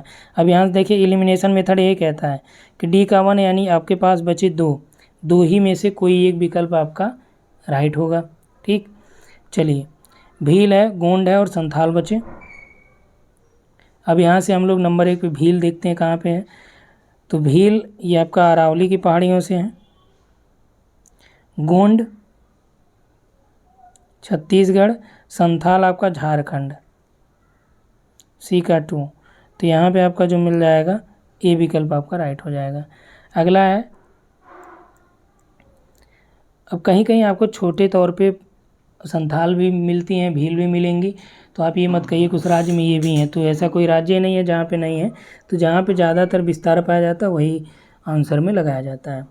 पैतृक समाज और महिलाओं को प्रभावशाली स्थिति के साथ अस्तित्व की विरोधाभासी स्थिति निम्नलिखित में से किस में पाई जाती है, थारू जनजाति में, खासी में, गोंड में या भील में। तो ये किस में पाई जाती हैं ये विरोधाभासी स्थितियाँ, तो ये आपका जो थारू जनजाति के अंतर्गत पाई जाती हैं, ठीक। अगला प्रश्न यहाँ पे दिया गया है, कथन है कि मेट्रो हमारे देश के महानगरों में परिवहन के लिए कुशल कार्य और व्यवहार और वैकल्पिक साधन के रूप में मेट्रो जो है ये उभर के सामने आ रही है। बात सही है। कारण दे रहा है कि भारत में पुराने और बिना किसी योजना के बने शहर जहाँ जनसंख्या तेजी से बढ़ रही है वहाँ परिवहन के पुराने तरीके बोझ बन गए हैं। तो हालांकि ये तरीके तो सही बात है, बोझ बन गए, लेकिन इसकी वजह से ये उभर के सामने नहीं आ रहा है। ठीक, तो यहाँ पे विकल्प नंबर बी ज़्यादा राइट हो जाएगा। अगला देखिए, यहाँ पे 95 नंबर का प्रश्न है। 95 दिया है कि मनरेगा का भारत के महत्वाकांक्षी ग्रामीण विकास कार्यक्रम के रूप में योगदान है। कारण क्या दे रहा है? न्यूनतम रोजगार गारंटी दिवस मुहैया कराने हेतु आधारभूत अवसंरचना के निर्माण को इस योजना से जोड़ा गया। तो बात ये भी सही है। ठीक, मनरेगा का भारत के महत्वाकांक्षी ग्रामीण विकास कार्यक्रम के रूप में योगदान है, ये भी सही, ये भी सही है। और ये देखिए आपका सही व्याख्या भी कर रहा है, कह रहा है कि न्यूनतम रोजगार गारंटी ये उपलब्ध कराता है कि भाई हम आपको न्यूनतम जो दिन का रोजगार है कि 150 दिन, 140 दिन, 121 दिन, जो भी न्यूनतम है 150 दिन, उसका उतने दिन के लिए हम रोजगार उपलब्ध कराएंगे, मनरेगा कहता है। तो बात सही, दोनों एक दूसरे को सेटिस्फाई भी कर रहे हैं। तो विकल्प नंबर ए राइट हो जाएगा। भारत में मलिन बस्ती जनसंख्या केंद्रण के लिए उत्तरदायी कारण क्या है? तो मलिन बस्तियों में जनसंख्या केंद्रण का उत्तरदायी कारण क्या है कि पौधरोपण गतिविधियाँ प्रबल होती है, नहीं। संगठित क्षेत्र, नहीं। सेवा प्रबल है, नहीं। अनौपचारिक क्षेत्र में विनिर्माण और सेवा गतिविधियाँ प्रबल हैं। तो मलिन बस्तियाँ जनसंख्या संकेंद्रण के लिए उत्तरदायी होती हैं, क्योंकि जो इन्फॉर्मल सेक्टर हैं, अनौपचारिक क्षेत्र हैं, वहाँ पे विनिर्माण और सेवा गतिविधियाँ क्या हैं? प्रबल हैं, बड़े स्तर पे हैं। अगला देखिए, कॉफ़ी का शीर्ष उत्पादक राज्यों में से कौन सा है? तो कर्नाटका है। सूची 1 और 2 को मिलान करना। जल विद्युत परियोजना का नाम दिया गया है और राज्यों का नाम दिया गया कौन से किस राज्य में हैं। ठीक, तो यहाँ पर दिया है शरावती है, वलीमला है, ओबरा है और सानन है। ठीक, तो यहाँ पे देखिए शरावती कहाँ पे है? कर्नाटक में है। और आपका जो वलीमला है ये आपका है उड़ीसा में। ओबरा अपना यूपी है। सानन पंजाब में। तो विकल्प नंबर डी राइट हो जाएंगे। नीचे दिए गए कथन देखिए, कथन है कि गंगा के मैदान के उत्तरी हिस्से में काफ़ी कम सिंचाई नहरें हैं। गंगा के मैदान के जो उत्तरी हिस्से हैं वहाँ पे काफ़ी कम सिंचाई की काफ़ी कम नहरें हैं, यानी कि। तो ये भी बात सही है, गंगा के मैदान का जो उत्तरी हिस्सा है वहाँ पे कम सिंचाई नहरें हैं। कारण क्या दे रहा है कि इस क्षेत्र में काफ़ी वर्षा होती है और इनके पास पर्याप्त मात्रा में भूमिगत जल भी है। जो ग्राउंड वाटर है पर्याप्त मात्रा में इसके पास है, तो ये भी बात सही है। तो इसमें आपका दोनों की व्याख्या भी सही करा, यानी विकल्प नंबर ए राइट हो जाएगा। तो यहाँ पे चलिए विकल्प भी देख लेते हैं। तो यहाँ पे देखिए ये वाला विकल्प सही हो जाएगा। अब पर्वत श्रेणियों के बारे में देखिए, यहाँ पे आप देख सकते हैं कि पूरा सिलेबस आपका रिवाइज हो गया 100 प्रश्न में ही, आगे 100 अभी और देखना है। पर्वत श्रेणी की बात करें, नीलगिरी है, सतपुड़ा है, अरावली है और हिमालय है। और इनकी सबसे ऊंची चोटियाँ कौन सी हैं ये भी यहाँ पे पूछ रहा है। तो नीलगिरी की कौन सी है? डोडा बेट्टा हो गई। सतपुड़ा की कौन सी है? धूपगढ़ है। अरावली की माउंट आबू है। हिमालय की सागर माथा या एवरेस्ट आप कह सकते हैं इसको, सागर माथा के नाम से भी जाना जाता है। विकल्प सी। कथन देखिए, भारत में प्रत्येक, अब यहाँ से आप समझिए कैसे कथन कारण को सॉल्व किया जाता है। भारत में प्रत्येक अनुक्रमिक जनगणना के साथ मलिन बस्तियों की संख्या में भारी वृद्धि देखी गई। तो ये बात सही है, जितनी जनगणना हुई मलिन बस्तियों में जो पॉपुलेशन थी और ज़्यादा डेवलप हुई और ज़्यादा उसमें संख्या में बढ़ोतरी हुई। कारण क्या दे रहा है? भारत के क्षेत्र और जनसंख्या दोनों में सतत रूप से वृद्धि हो रही है। तो भारत के क्षेत्र में कहाँ वृद्धि हो रही है?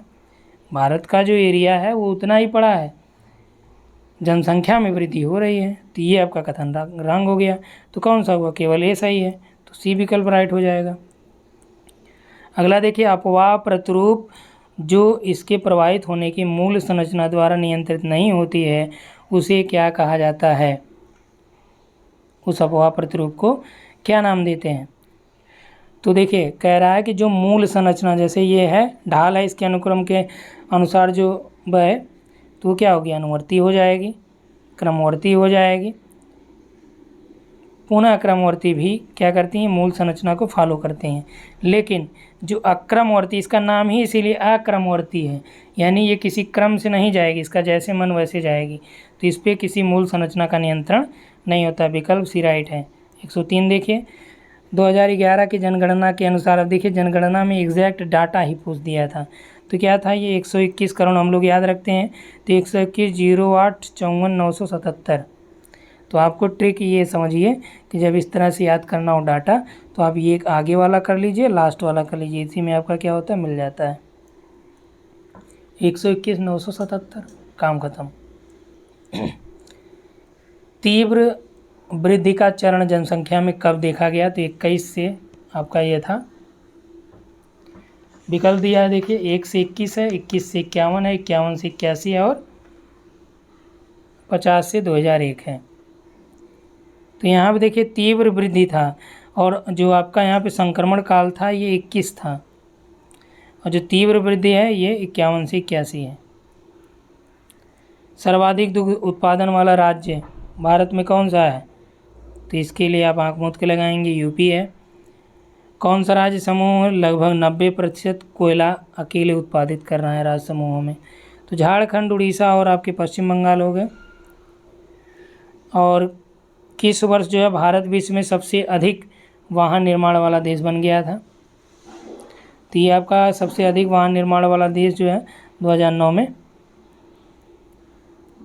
देखिए कुछ प्रश्न होंगे जो नहीं आएंगे, आपको केवल उत्तर से मतलब है, और फैक्ट में क्या उत्तर लगाएंगे कि कब ऑटोमोबाइल, उसमें दिमाग लगाने की क्या ज़रूरत है भैया, जब आपको याद नहीं आ रहे हैं तो उसमें आप, ऐसा तो है नहीं कि ऑटोमोबाइल का नाम जान के आप याद कर लेंगे। तो भारत में गेहूं उत्पादन क्षेत्र आर्द्र या आर्द्र एवं अर्ध शुष्क क्षेत्रों तक सीमित है, तो बात सही है ये। कारण क्या दे रहा है कि इस फसल को अत्यधिक स्थिरतम पानी की आवश्यकता नहीं होती है, तो ये भी बात सही है कि गेहूं में आपको स्थिरतम पानी कहाँ ज़रूरत पड़ती है, ज़्यादा पानी लगाएंगे गेहूं में तो गेहूं क्या होगा, उसके पौधे आपके सूख जाएंगे। ज़्यादा स्थिरतम पानी की आवश्यकता कहाँ पड़ती है, धान में, ठीक है, धान की खेती जब आप करते हैं, चावल की खेती, तो इसमें आपका जो विकल्प हो जाएगा वो बी राइट हो जाएगा, क्योंकि ये सही व्याख्या भी नहीं कर रहा है। अपवाह तंत्र जो उस क्षेत्र की संरचना से जुड़ा नहीं होता है, अभी देखिए आपने क्या देखा कि जो मूल संरचना से जुड़ा ना हो अक्रमवर्ती है। अब वही चीज़ यहाँ पे उल्टा क्या पूछ रहा है कि जो उस क्षेत्र से जुड़ा नहीं होता है, और विकल्प में देखिए अरीय बनाया, जलायित बनाया, द्रुमाकृत और अध्यारोपित, तो क्या हो जाएगा यहाँ पे, अध्यारोपित जो है ये आपका उस क्षेत्र की संरचना से इसका कोई लेन देन नहीं होता है। राज्य दिया गया और साक्षरता का क्रम दिया गया, आपको यहाँ पे क्या करना है, मैच कराना है, ठीक। त्रिपुरा है, गोवा है, मिजोरम है, केरल है, तो सबसे ज़्यादा किस में हो जाएगा, केरल में। तो सबसे ज़्यादा आप आइए केरल में लगा लीजिए, जो सबसे ज़्यादा हो 94, तो डी का आपका क्या हो गया, 2 हो गया। अब ये दोनों ख़त्म कहानी इनकी, अब आपके पास 2 ही मिले, ए का कौन सा हो गया, 4 हो गया, 87, ठीक, 2 तो क्लियर हुए। अब यानी आपके पास यही 2, देखिए यहाँ पे थोड़ा सा कठिन बनाया है, यानी आपको 2 का पता हो उसके बाद भी आप इसको एकदम एग्जैक्ट 100% सही नहीं कर सकते, तीसरे का पता होना इसमें ज़्यादा ज़रूरी है। तो इसमें जो तीसरा हो जाएगा यानी गोवा का ये हो जाएगा 88, मिजोरम को उससे ज़्यादा है, ठीक। तो इस आधार पर विकल्प नंबर बी। अगला है कि ये भी देखिए जनसंख्या की 10 की वृद्धि दर की बात कर रहा है कि भारत में 2011 जनगणना के अनुसार जनसंख्या की 10 की वृद्धि दर रही है कहाँ पे, तो अरुणाचल प्रदेश की कितनी थी 10 की वृद्धि दर, यहाँ पे आपका अरुणाचल प्रदेश की हो जाएगी 26,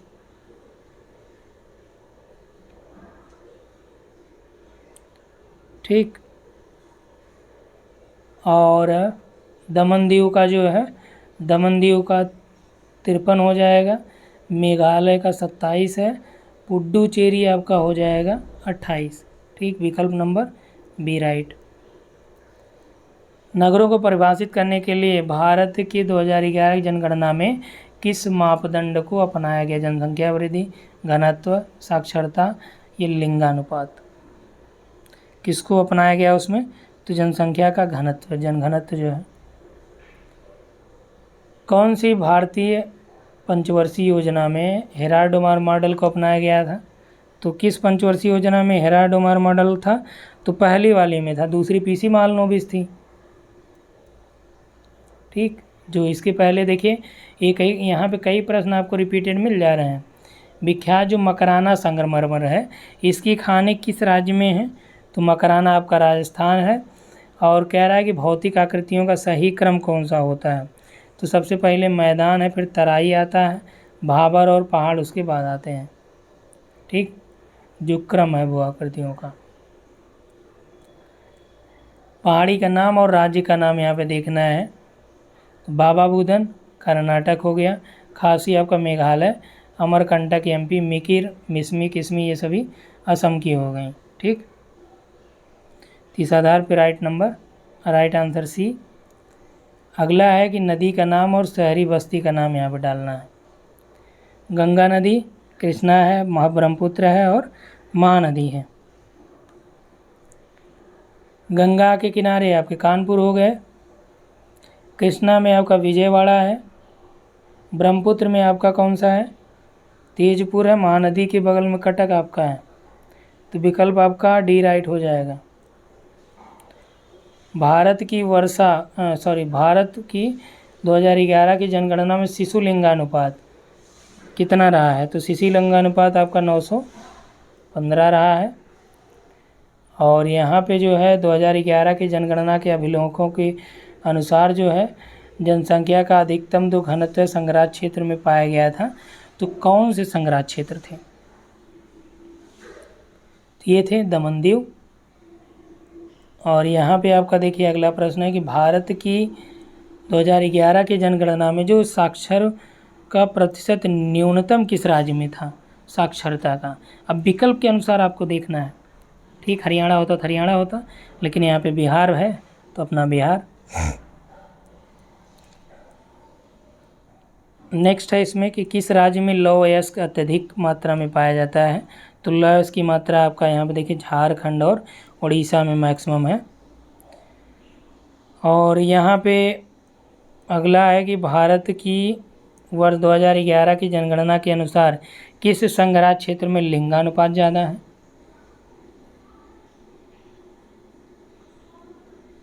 चंडीगढ़, लक्षद्वीप है, पुडुचेरी, दमनदीव। पुडुचेरी। अगला अरावली और विंध्यन पर्वत श्रेणियों के बीच कौन सा है? अरावली आपके ऊपर आ जाती है, विंध्यन यहाँ पे है, इनके बीच क्या स्थित है? तो इनके बीच आपका नागपुर तो है नहीं, दक्कन भी नहीं, मालवा है। ठीक, राइट आंसर सी हो जाएगा।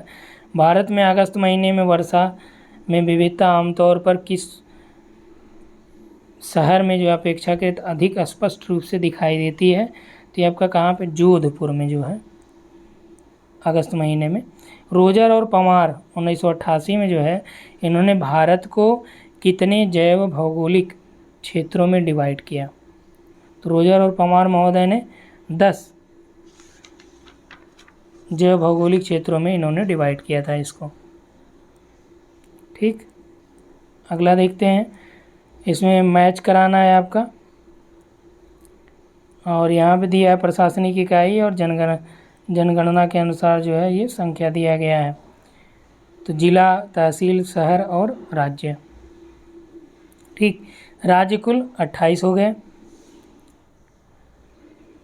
राज्यों की संख्या यहाँ पे कुल आपका 28 हो गया।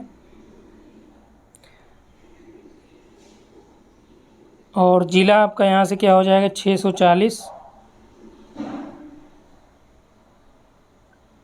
तहसील आपका 5767। शहर कितने हो गए? 497।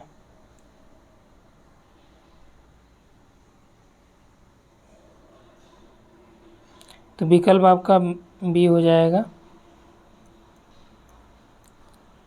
2011 की जनगणना का लिंगानुपात और राज्य दिया है, कहाँ पे किसका लिंगानुपात कितना रहा है। ठीक, 991 जो है ये रहा है छत्तीसगढ़, 996 तमिलनाडु, 1084 केरल में हो जाएगा, 93 आपका आंध्रा में। 2011 की जनगणना के अनुसार किस शहर में जनसंख्या 10 लाख से कम है? अहमदाबाद, पुणे, कोयम्बटूर, अम्बाला। तो 10 लाख से कम वाला अम्बाला। प्रादेशिक जल सीमाओं को सही रूप में निरूपित करता है कौन सा? तो जो टेरिटोरियल बाउंड्री होती है, प्रादेशिक जल सीमा होती है, कौन सी होती, कितने मील में होती है वो? ठीक, 200 नॉटिकल मील होती है। अगला है कि सबसे बड़ी पोत निर्माण इकाई भारत में कौन सी है? तो सबसे बड़ी जो पोत निर्माण इकाई है ये कोचीन पोत प्रांगण है। चलिए आगे आते हैं। इसमें दिया है कि किस वर्ष किसान कॉल सेंटर की स्थापना की गई थी कृषि दक्षता बढ़ाने के लिए? 2004 में की गई थी। यहाँ में देखिए आप लोग, हो सकता है कि वीडियो थोड़ा सा स्लो हुआ हो क्योंकि लगातार बोलते बोलते जो है ना शिथिलता थोड़ा आ ही जाती है, हरासमेंट होता है लगातार चलते हुए। तो आप लोग क्या करिएगा, जब आपको लगे कि स्लो है तो आप जैसे वीडियो ये चलाएंगे ना तो ऊपर 3 डॉट दिखेगा, इस पर आप क्लिक करिएगा और वीडियो की जो स्पीड है उसको आप 1.5 कर लीजिए, 1.25 कर लीजिए, जितना आप सुन सकें स्पीड में। दोगुनी स्पीड आप चाहते हैं तो ये 2x वहाँ पे लिखा होगा, उस पर कर सकते हैं। तो इससे क्या होगा कि आप 2 घंटे के वीडियो को 1 घंटे में आप कवर कर पाएंगे। ठीक। अगला है कि कौन सी पर्वत श्रेणी पामीर के पठार से किसका उद्गम नहीं होता है? तो किस पर्वत श्रेणी का पामीर के पठार से उद्गम नहीं होता है? तो इसमें है कि हिंदुकुश है, जागरोस है, तियनसान है, कुनलुन। ये सभी तो होती हैं, जागरोस नहीं होता। छत्तीसगढ़ की जो वर्टिसोल है, कन्हर मृदा है, गहराई के संदर्भ में कैसी मानी जाती है? देखिए छत्तीसगढ़ स्पेशल सवाल भी पूछ दिया। तो ये गहरी मृदाएँ होती है, जो वर्टिसोल है ये गहरी मृदाएँ होती हैं। ठीक। आगे देखिए, वनाच्छादन की प्रतिशतता की दृष्टि से भारत के राज्यों में छत्तीसगढ़ का कौन सा स्थान है? तो वनाच्छादन में छत्तीसगढ़ किस नंबर पे है? 4थे नंबर पे। 2017 का था। अभी देखिए जो वन रिपोर्ट है 2021 भी आ चुकी है, तो इसको भी आप लोग देख लीजिएगा। ग्रुप में देखिए हमने भेजा है सब। मृदा की हम लोग बात करें तो एक तरफ मृदा दिया गया है, एक तरफ राज्य दिया गया है, तो इसमें मैच कराते हुए हम लोग चलेंगे। तो दोमट मृदा यूपी हो गया, उत्तर प्रदेश। काली या रेगुर मृदा, तो काली या रेगुर आपका महाराष्ट्र हो गई। मरुस्थलीय मृदा राजस्थान है और लाल आपका मेघालय। तो विकल्प आपका सी राइट। नदियाँ और उनकी सहायक नदियों की बात की जाए तो कृष्णा है, ब्रह्मपुत्र है, गोदावरी है, यमुना है। यमुना में देखिए, यमुना की सहायक कौन सी हो जाएगी? आपकी चंबल हो जाएगी। और कृष्णा की सहायक आपका भीमा हो जाएगी। ब्रह्मपुत्र की सहायक तीस्ता हो जाएगी। गोदावरी की इंद्रावती हो जाएगी। तो यदि देखें तो 4, 3, 2, 1 यही बन रहा है साहब। तो यहाँ पे आपका विकल्प ए राइट हो जाएगा। किस राज्य में बच्चों को, जो बच्चे यानी 0 से 6 वर्ष हैं, सर्वाधिक लिंगानुपात ये कहाँ पे दर्ज किया गया? तो ये आपका जो है सर्वाधिक लिंगानुपात जो है 0 से 6 वर्ष तक बच्चों का अरुणाचल प्रदेश में दर्ज किया गया। और आगे यहाँ पे दिया गया है, नेक्स्ट देखिए यहाँ पे दिया है कि 0 से 6 में सर्वाधिक लिंगानुपात अरुणाचल हुआ और कुल जनसंख्या जो 121 करोड़ में जो नगरीकरण था भारत में, अर्बनाइजेशन, वो कितना परसेंटेज था? तो ये 31.16 था लगभग। इसे हम लोग क्या कर सकते हैं, 32 कह सकते हैं। ठीक। अगला है कि सिटी इम्प्रूवमेंट ट्रस्ट जो पहला था वो कहाँ पे स्थापित किया गया? तो पहला सिटी इम्प्रूवमेंट ट्रस्ट जो है ये आपका मुंबई में, यानी बम्बई में। और अगला दिया गया नेक्स्ट क्वेश्चन कि भारतीय लोगों द्वारा लोकसभा के लिए अपने प्रतिनिधियों का निर्वाचन किसके द्वारा किया जाता है? तो लोकसभा में जो प्रतिनिधि का निर्वाचन है ये एकल अधिमानी बैलेट के द्वारा किया जाता है। और यहाँ पे देखिए कि किस क्षेत्र में दंडकारण्य स्थित है। देखिए दंडकारण्य वाला 2 बार प्रश्न पूछा गया है, पूर्वोत्तर में, दक्षिण पूर्व में, मध्य में या उत्तर में। तो इसमें कहाँ पे है, ये दक्षिण पूर्व में। और उस समय भी हमने बताया यहाँ पे उड़ीसा वाला जो छत्तीसगढ़ दंडकारण्य बल आपने रामायण में भी सुना होगा। तीस्ता नदी जो है ये किसकी सहायक नदी है, ठीक। तो ये किसकी सहायक, अभी ऊपर देखा आपने, ब्रह्मपुत्र की सहायक नदी है। अगला है कि भारत किस राज्य में सागौन वन सर्वाधिक पाए जाते हैं। टीक वाला वृक्ष जो है ये कहाँ पे है, एमपी में सबसे ज़्यादा है। तो भारत के लगभग सभी संचलनीय तेल निक्षेप जो है ये किस शैल में पाए जाते हैं, यानी कि तेल जो पाए जाते हैं भारत में ये किस प्रकार की शैलों में तेल पाए जाते हैं, ग्रेनाइट में, अवसादी जमाव में, या फिर यहाँ पे देखिए कायांतरित है, या तृतीयक अवसादी क्षेत्रों में। तो राइट आंसर यहाँ पे आपका हो जाएगा तृतीयक अवसादी क्षेत्रों में जो है तेल के निक्षेप पाए जाते हैं। अगला हुदहुद जो चक्रवात आया ये कौन सा तट इससे ज़्यादा प्रभावित हुआ था, तो हुदहुद से सर्वाधिक आपका आंध्र प्रदेश का प्रभाव था, आंध्र प्रदेश के तट पे। अगला है कि भारत में कृषि और संबद्ध क्रियाकलाप रुद्ध प्रतीत होता है। कारण क्या है कि भारत के जीडीपी में कृषि और संबद्ध क्रियाकलापों का जो अंशदान है ये क्या हो रहा है, धीरे धीरे कम हो रहा है। तो बात सही है, कृषि और संबद्ध क्रियाकलाप। अब जानते हैं कि कृषि पे जो जीडीपी में योगदान है अभी क्या है, लगभग 17 के आसपास आ चुका है। सबसे ज़्यादा किसका है, तो ये आपका सर्विस सेक्टर का है, लगभग 52, 53 या 50 से अधिक ही है, जबकि एग्रीकल्चर सेक्टर का काफ़ी कम हो गया है। तो इसमें आपका देखिए अंशदान धीरे धीरे कम हो रहा है, इसीलिए कृषि संबंधी क्रियाकलाप जो है ये अवरुद्ध हो रहा है। तो यहाँ पे जो आपका राइट आंसर हो जाएगा ये भी आपका यहाँ पे बी होगा, लेकिन ये देखिए स्पष्ट रूप से ये स्पष्टीकरण इसका दे नहीं रहा है, क्योंकि कई और भी कारण होते हैं कि कृषि और जो संबंधित क्रियाकलाप हैं उसमें जो कमियाँ आती हैं, ठीक, उसमें जो कठिनाइयों का सामना करना पड़ता है। अगला है कि एनएसडीपी प्रति व्यक्ति आय के अनुसार प्रति व्यक्ति 2013-14 में किस राज्य में प्रथम 5 सबसे गरीब राज्य कौन से थे एनएसडीपी के अनुसार। तो एनएसडीपी के अनुसार जो गरीब राज्यों में आपका बिहार है, यूपी, मणिपुर, असम और झारखंड है, ठीक। और 2005 और 14 के दौरान जो है सबसे कम विकास दर्ज किस में दर्ज किया गया था, 48 देखिए। तो सबसे कम जो विकास दर्ज था 2005 से लेकर 2014 तक वो आपका असम, मणिपुर, जम्मू कश्मीर, अरुणाचल और उड़ीसा में देखा गया। जीडीपी 2013 और 14 में क्षेत्रफल से अधिक लेकिन जनसंख्या के अंश में कम थी, कहाँ पे, तो ये आपका यूपी में, बिहार में और पश्चिम बंगाल में, ठीक। अगला दिया है कि 150 में कि कौन सा कथन सही नहीं है, ये आपको यहाँ पर ढूंढ के लगाना है। तो इसमें आपका दिया गया है लाल मृदा में लौह प्रचुर मात्रा में पाया जाता है, तो ये बात सही है, इसी की वजह से उसका रंग लाल होता है। तो यहाँ पे सही नहीं कहा, ये सही है। काली मृदा में फास्फोरस, नाइट्रोजन और जैविक पदार्थ प्रचुर मात्रा में पाए जाते हैं। तो काली मिट्टी में जो है ये इन चीज़ों का अभाव पाया जाता है। जैविक या ह्यूमस की मात्रा तो पाई जाती है, लेकिन नाइट्रोजन की मात्रा उसमें कम पाई जाती है, ठीक। तो यहाँ पे विकल्प आपका बी रॉन्ग हुआ। जलोढ़ मृदा में पोटास की पर्याप्त मात्रा, लेकिन इसमें फास्फोरस की कमी होती है, बात सही है। लाल मृदा दलहन और मोटे अनाजों के लिए प्रसिद्ध होती है, तो ये भी सही है। तो यहाँ पे बी विकल्प आपका राइट हो जाएगा कि भारत के संदर्भ में ये सही नहीं है। जम्मू और कश्मीर कौन सी नदी प्रवाहित होती है। अब देखिए, अभी आपने देखा था कि हिमाचल में कौन सी होके नहीं जाती है, अब कह रहा है कि जम्मू कश्मीर में कौन सी नदी प्रवाहित नहीं होती, प्रवाहित होती है। तो यहाँ पे देखिए झेलम है, चिनाब है, सिंधु है और नुब्रा है।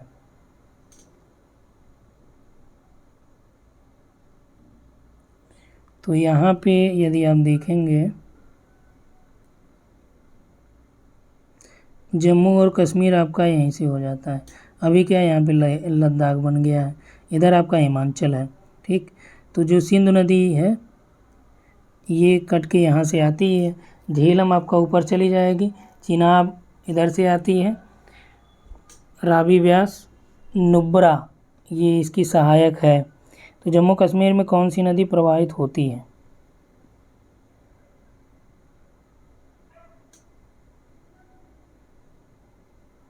तो इसमें आपका राइट हो जाएगा सिंधु नदी। इसको आप थोड़ा सा चेक भी कर लीजिएगा।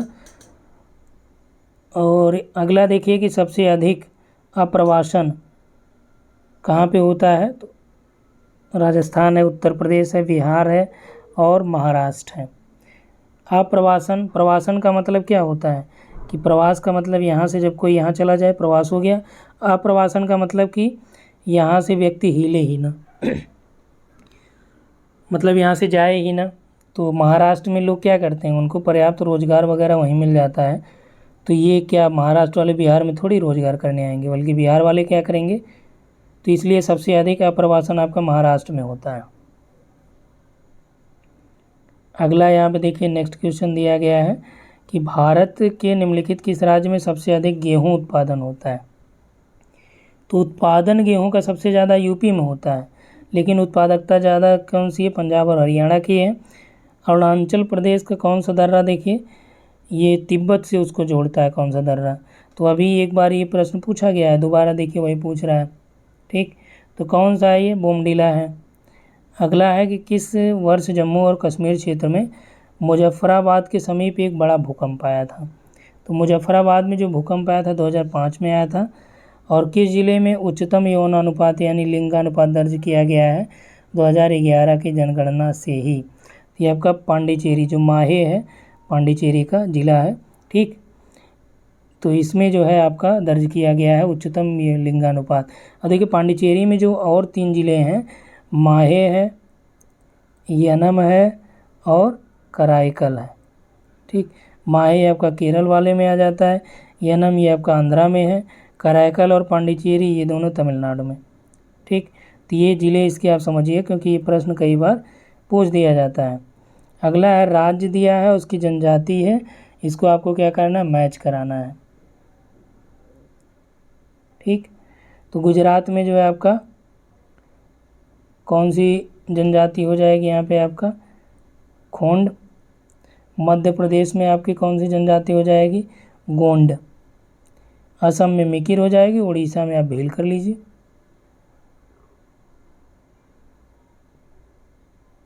नहीं, यहाँ पे देखिए आपका ये गलत मैच हो गया। फिर से देखिए, गुजरात में आपका भील, एमपी का ये ठीक है, गोंड हो गया। असम में आपका ये सही है, उड़ीसा में खोंड है। ठीक, तो ये थोड़ा सा इसमें मिसमैच हुआ था। तो यहाँ पे हो जाएगा 4, 1, 2, 3 यानी 41, 23। तो यहाँ पे विकल्प आपका देखिए कौन सा है? सी विकल्प आपका राइट हो जाएगा। गोविंद सागर झील कहाँ पे है? तो गोविंद सागर झील कहाँ स्थित है? ये तो भाखड़ा नांगल जो बांध है ना, इसी के पीछे है गोविंद सागर। और यहाँ पे अगला है कि सकल कृषि क्षेत्र का सर्वाधिक प्रतिशत सिंचित क्षेत्र किस राज्य में है भारत के? तो किस राज्य में? ये पंजाब में सर्वाधिक सिंचित क्षेत्र पाया जाता है। सिंचित का मतलब जो एग्रीकल्चर लैंड होती है जिसपे खेती की जाए प्रॉपर। तो काकरापार सिंचाई परियोजना का निर्माण किस नदी पर हुआ है? तो काकरापार आपका यहाँ से हो जाएगा ताप्ती पे।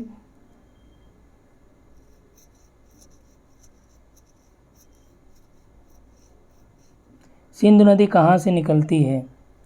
तो मानसरोवर झील के पास से निकलती है। और अगला है कि कथन है पंजाब, हरियाणा और यूपी में ये क्या है? गेहूं के प्रमुख उत्पादक राज्य हैं। ठीक, ये बात सही है, तीनों उत्पादक राज्य हैं प्रमुख रूप से। क्यों?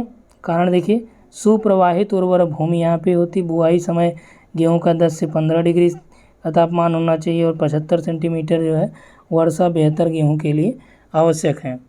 ठीक, और ये सारी दशाएं यहाँ पे विद्यमान हैं, इसी कारण से ये प्रमुख गेहूं के उत्पादक राज्य के रूप में जाने जाते हैं। तो विकल्प ए आपका राइट हो जाएगा। किस नहर ने श्री गंगानगर, बीकानेर और जैसलमेर जिलों को कृषि संबंधी गतिविधियों में रूपांतरित कर दिया? तो कौन सी नहर यहाँ पे है? तो ये इंदिरा गांधी नहर है, विश्व की सबसे बड़ी नहरों में से एक मानी जाती है। अगला है कि 2011 की जनगणना के अनुसार भारत में जनसंख्या का सबसे अधिक घनत्व निम्नलिखित में से किस में पाया जाता है? तो जनघनत्व सबसे ज़्यादा कहाँ पे हो जाएगा? बिहार में। देखिए, बिहार, पश्चिम बंगाल। ठीक, नंबर 1 पे बिहार जनघनत्व, 2001 में क्या था? पश्चिम बंगाल था। पानी के जहाज और तटवर्ती प्लेटफॉर्म होने वाले प्रदूषण पर भारत सरकार किस अधिनियम का प्रावधान के अंतर्गत उसे नियंत्रण में रखा जाता है? तो ये है वाणिज्यिक पोत परिवहन अधिनियम 1958 के अंतर्गत उसे कंट्रोल में रखा जाता है। और अगला प्रश्न है कि निम्नलिखित में से किस वर्ष में दिल्ली का पहला मास्टर प्लान तैयार किया गया था?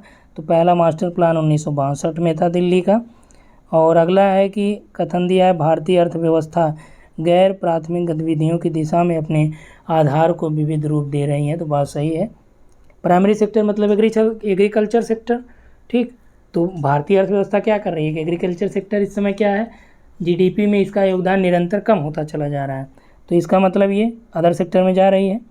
कारण क्या दे रहा है कि स्वतंत्रोत्तर काल में सेवा के क्षेत्र धीरे धीरे परंतु धीरे सहने भारत के जीडीपी में अपना योगदान बढ़ा रहा है। तो ये भी बात सही है। अब वर्तमान में आप देखिए सबसे ज़्यादा लगभग 50% से अधिक जीडीपी में योगदान किसका है? सेवा क्षेत्र का है। एग्रीकल्चर सेक्टर अपना यही 17%, चूँकि 17 इसलिए हो गया क्योंकि कोरोना काल में जो कोविड टाइम था उस समय एग्रीकल्चर सेक्टर काफ़ी ज़्यादा इसका में ग्रोथ देखने को मिली थी। तो यहाँ पे आपका ये सही व्याख्या भी कर रहा है, तो विकल्प आपका ये राइट हो जाता है। अगला प्रश्न है कि राजस्थान नहर किन नदियों से जल प्राप्त करता है? यमुना, चंबल, रावी या सतलज? तो ये रावी नदी से अपना जल प्राप्त करती है। इंदिरा गांधी नहर। भारत में जनसंख्या की जनगणना का कार्य शुरू होने के समय से ही संघ राज्य क्षेत्र ने लगातार अनुकूल लिंगानुपात बनाए रखा। कौन से संघ राज्य क्षेत्र ने, कौन से यूनियन टेरिटरी या स्टेट ने? तो कौन सा है ये अरुणाचल प्रदेश, मेघालय, पुडुचेरी, केरल ने जो है शुरुआत से ही अपनी स्थिति को बरकरार रखा। और अगला प्रश्न यहाँ पे दिया गया है, वर्ष 2011 की जनगणना में किस राज्य में सबसे अधिक जनसंख्या रिकॉर्ड की गई? तो इसमें कुछ सोचना ही नहीं है। कौन सा क्षेत्र चावल का कटोरा के नाम से जाना जाता है? तो चावल का कटोरा के नाम से जो है ये आपका कृष्णा गोदावरी डेल्टा को जाना जाता है।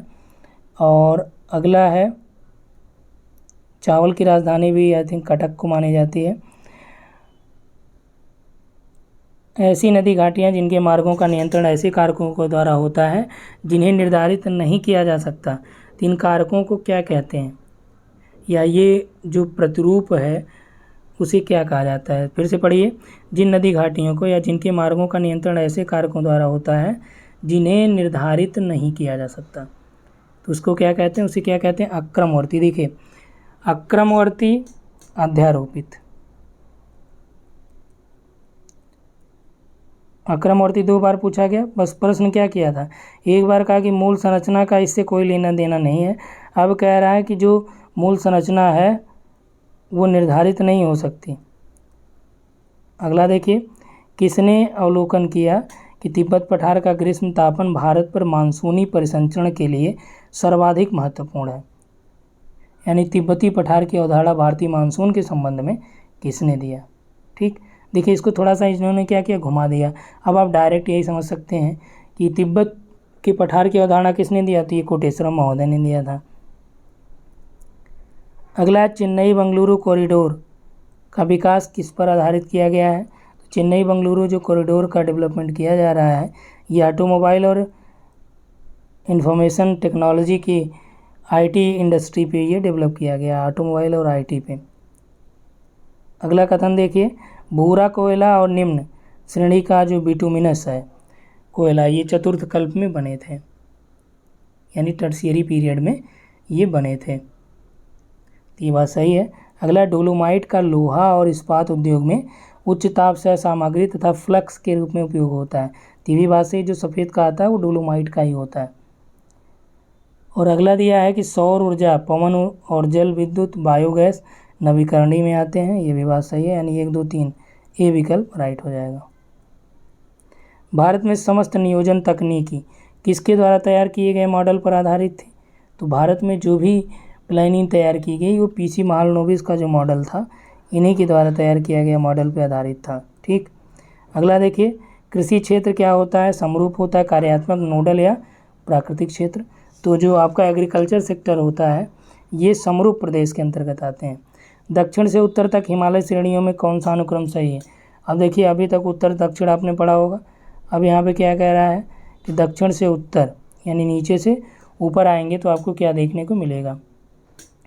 तो यहाँ पे आता है पीर पंजाल, जास्कर और कराकोरम, या उल्टा समझ लीजिए कराकोरम लद्दाख, जास्कर पीर पंजाल। ठीक, तो पीर पंजाल, जास्कर, लद्दाख और कराकोरम, डी विकल्प राइट हो जाएगा।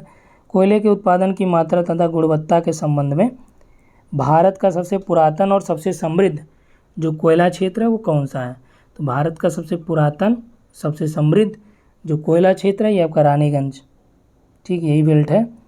और अगला 2001 और 11 की अवधि में उच्चतम और निम्नतम क्या है, 1 और 11 की अवधि में उच्चतम और निम्नतम जनसंख्या घनत्व में अंतर क्रमशः कहाँ पर अंकित किया गया। तो ये कहाँ पे अंकित किया गया कि 2011 और 1 की अवधि में उच्चतम जनसंख्या और निम्नतम कहाँ पे अंकित हुआ, जनघनत्व की बात कर रहा है। ठीक, तो 2001 में और 11 में उच्चतम और निम्नतम ये आपका बिहार और नागालैंड। 180 का जो राइट आंसर हो जाएगा ये है डी, बिहार और नागालैंड में। नागालैंड में -5 के आसपास है। और अगला देखिए नेक्स्ट है कि बृहद भारतीय मरुस्थल जो थार है, सिंचाई का सर्वाधिक महत्वपूर्ण स्रोत यहाँ पे क्या है, थार में जो सिंचाई की जाती है उसके लिए सोर्स क्या है, इंदिरा गांधी नहर है। सबसे लंबी पश्चिम की ओर बहने वाली प्रायद्वीपीय नदी कौन सी है, सबसे लंबी पश्चिम की ओर, ध्यान रखिएगा। तो पश्चिम में तापी और नर्मदा हो गई, या पेरियार वगैरह है, मांडवी है, छोटी छोटी नदियाँ हैं, तो नर्मदा यहाँ पे राइट हो जाएगा। अगला देखिए यहाँ पे नियोजन प्रदेश और उनके पहचानने के लिए किसने कितने भागों में डिवाइड किया था। बी नाथ ने 15 भाग, एल.एस. भट्ट और प्रकाश राव, एल.एस. भट्ट और प्रकाश राव ने 11, पी सेन गुप्ता और दस्युक ने ये 19, सी चंद्रशेखर 13। तो यहाँ से याद रखिएगा, एक आध बार डायरेक्ट दे देगा। तो विकल्प आपका ये राइट 4, 3, 2, 1। चलिए नेक्स्ट यहाँ पे देखते हैं 84 है, नियोजन क्षेत्र इतना बड़ा होना चाहिए कि उसमें संसाधनों की विविधता, दशाएं, विशेषताएं हों जिससे कि वो वांछित कोटि की आर्थिक व्यवहार्यता के लिए कार्य कर सकें। बात सही है।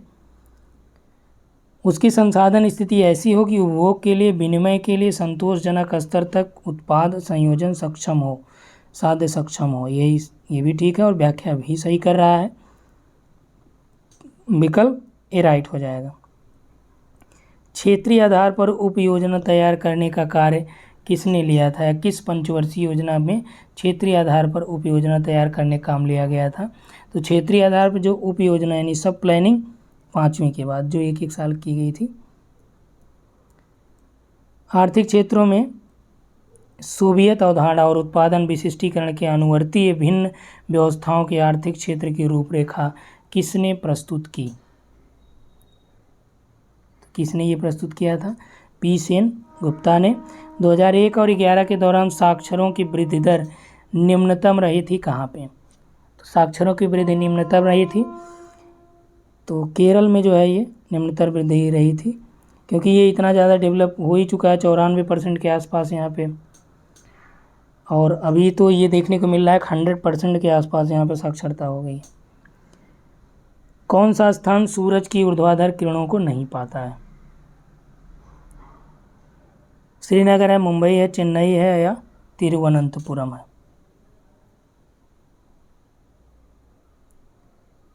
तो यहाँ पे राइट आंसर क्या हो जाएगा, जम्मू कश्मीर में देखिए श्रीनगर आपका है, ये आपका यहाँ पे जो है सूर्य वर्टिकल नहीं चमकता है।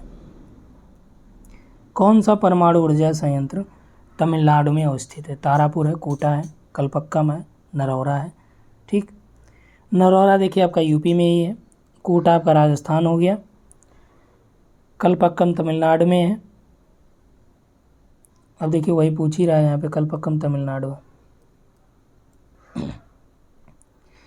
कौन सा सुमेलित नहीं है, हिमाद्री, हिमाद्री को क्या बोलते हैं, बृहत हिमालय, सही है।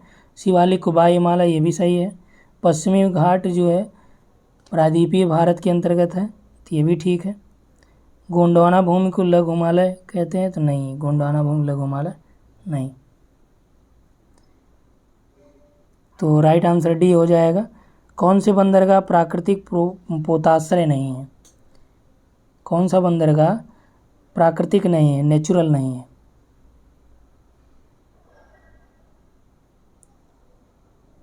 तो इसमें देखिए मुंबई है, कोचीन है, मर्मुगाओ है, पारादीप है। तो कोच्चि भी आपका क्या है, ये सब मर्मुगाओ भी। तो यहाँ पे आपका जो पारादीप है इसको डेवलप किया जा रहा है, तो आप इसे क्या कह सकते हैं, कृत्रिम बंदरगाह के रूप में, यानी प्राकृतिक पोताश्रय ये आपका नहीं है। योजना आयोग के अनुसार कृषि जलवायु क्षेत्रों की संख्या, इसके पहले आपने देखा था कि आधार क्या था इसका, जलवायु वगैरह को इन्होंने आधार बनाया था। और अब क्या कह रहा है कि कितने भागों में डिवाइड किया है। कितने भाग हैं ये, 15 भागों में डिवाइड किया है। मैग्नीज अयस्क का लगभग 3/4 भाग कहाँ पाया जाता है?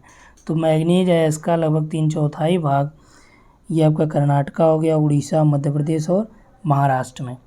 ठीक, अगला प्रश्न है, इसको मैच कराना। उद्योग है और स्थिति, एल्युमिनियम है, तांबा, जस्ता और रेशम। एल्युमिनियम आपका देखिए रेणुकूट,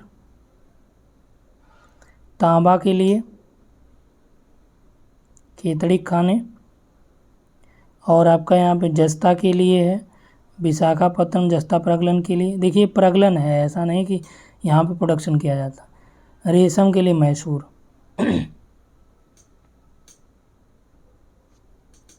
ठीक, विकल्प नंबर ए आपका राइट हो जाएगा।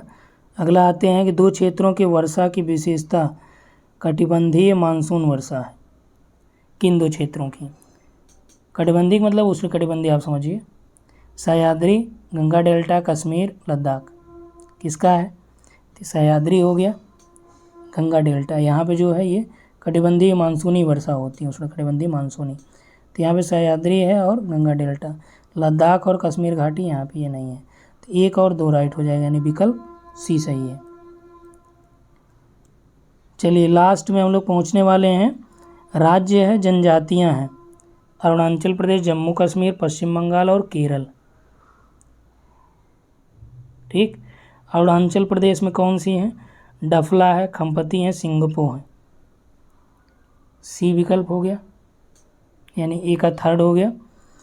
जम्मू कश्मीर, तो जम्मू कश्मीर में जो है आपका ये गारा और गद्दी जनजातियाँ। और पश्चिम बंगाल में आपका असुर, बिरहोल, लेप्चा, कोरवा, ये पश्चिम बंगाल।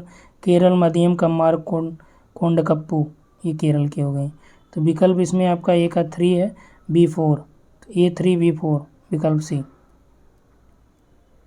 1 और 11 की जनगणना के अनुसार सबसे कम वृद्धि दर दर्ज करने वाला भारतीय राज्य कौन सा है? तो 1 और 11 के दौरान सबसे कम वृद्धि कौन दर्ज किया था? तो ये केरल है, पश्चिम बंगाल है, राजस्थान है, बिहार है। तो जनसंख्या वृद्धि की बात कर रहा है, तो केरल हो जाएगा सबसे कम में। ठीक, सबसे ज़्यादा जो है किसने किया था, अभी इसके पहले हमने बताया, कमेंट में आप लोग बताएंगे।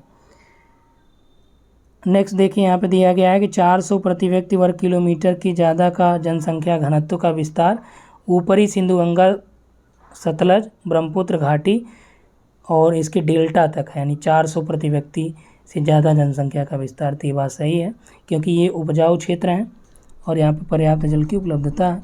चलिए कारण भी समझ लेते हैं। इस परिघटना का कारण उपजाऊ जलोढ़ मृदा, समतल भूमि, चावल खेती, चावल और गेहूँ दोनों।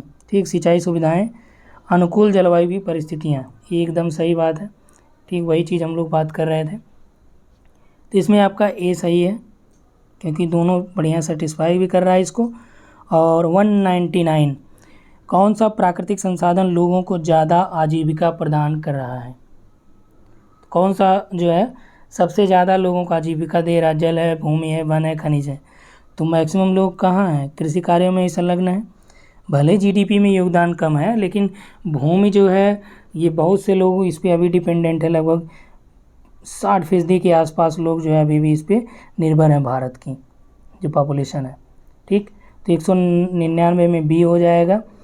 अब आते हैं लास्ट का 200 में, कृषि विकास के लिए निम्न में से कौन सा कारक सबसे ज़्यादा महत्वपूर्ण है। तो कृषि विकास के लिए सबसे ज़्यादा जो महत्वपूर्ण कारक है ट्रैक्टर है, उर्वरक है, मंद डाल है, सिंचाई है। तो सबसे ज़्यादा महत्वपूर्ण कारक ये है कि सिंचाई सुविधाएं। पानी नहीं रहेगा तो आप क्या करेंगे। ट्रैक्टर का विकल्प आपके पास है, जुताई गुड़ाई आप खुद से कर सकते हैं, गुड़ाई। ठीक, ढाल का कोई विशेष मतलब नहीं है। उर्वरक नहीं रहेगा तो आप क्या करेंगे, जो देसी खाद है उसका उपयोग कर सकते हैं। लेकिन जब पानी ही नहीं मिलेगा, सिंचाई सुविधाएं ही नहीं रहेंगी, तो जो आप यहाँ पे बीज लगाएंगे एक तो अंकुरित ही नहीं होगा। यदि अंकुरित हो गया तो वो फल फूल ये सब नहीं दे सकता, क्योंकि उसको उतनी नमी नहीं मिलेगी, उसकी सिंचाई उतनी नहीं होगी। तो कृषि कार्य के लिए, कृषि विकास के सबसे महत्वपूर्ण कारक है कि सिंचाई सुविधाओं का पहले विकास कर लीजिए, फिर आप मशीनीकरण और करिए, हाइब्रिड बीज लाइए और ट्रैक्टर लाइए, जो गुड़ाई करने की अलग मशीन, जुताई बुआई सबकी लाइए, कोई दिक्कत उसका नहीं है। ठीक, तो ये टोटल हम लोगों ने 200 प्रश्नों को इस वीडियो में कर लिया। और यहाँ पर देखिए ये बहुत ज़्यादा लंबा वीडियो भी नहीं गया है, लगभग 105 मिनट के आसपास का है, यानी लगभग आप यहाँ पे देख सकते हैं इसको, और इसको आप स्पीड करके देखेंगे तब भी कोई दिक्कत नहीं होगा। और इसमें हमने कोशिश ये किया कि केवल आपका रिवीजन कराया जाए, और डायरेक्ट हमने इसीलिए आंसर पे फोकस किया, और कहीं कहीं आपको एक्सप्लेन भी किया गया है। तो इसी तरह से कोशिश ये किया जा रहा है कि आपके एग्ज़ाम के पहले ही फर्स्ट पेपर का भी इसी तरह से लाया जाए। ठीक, इस वीडियो में इतना ही। Thanks for watching.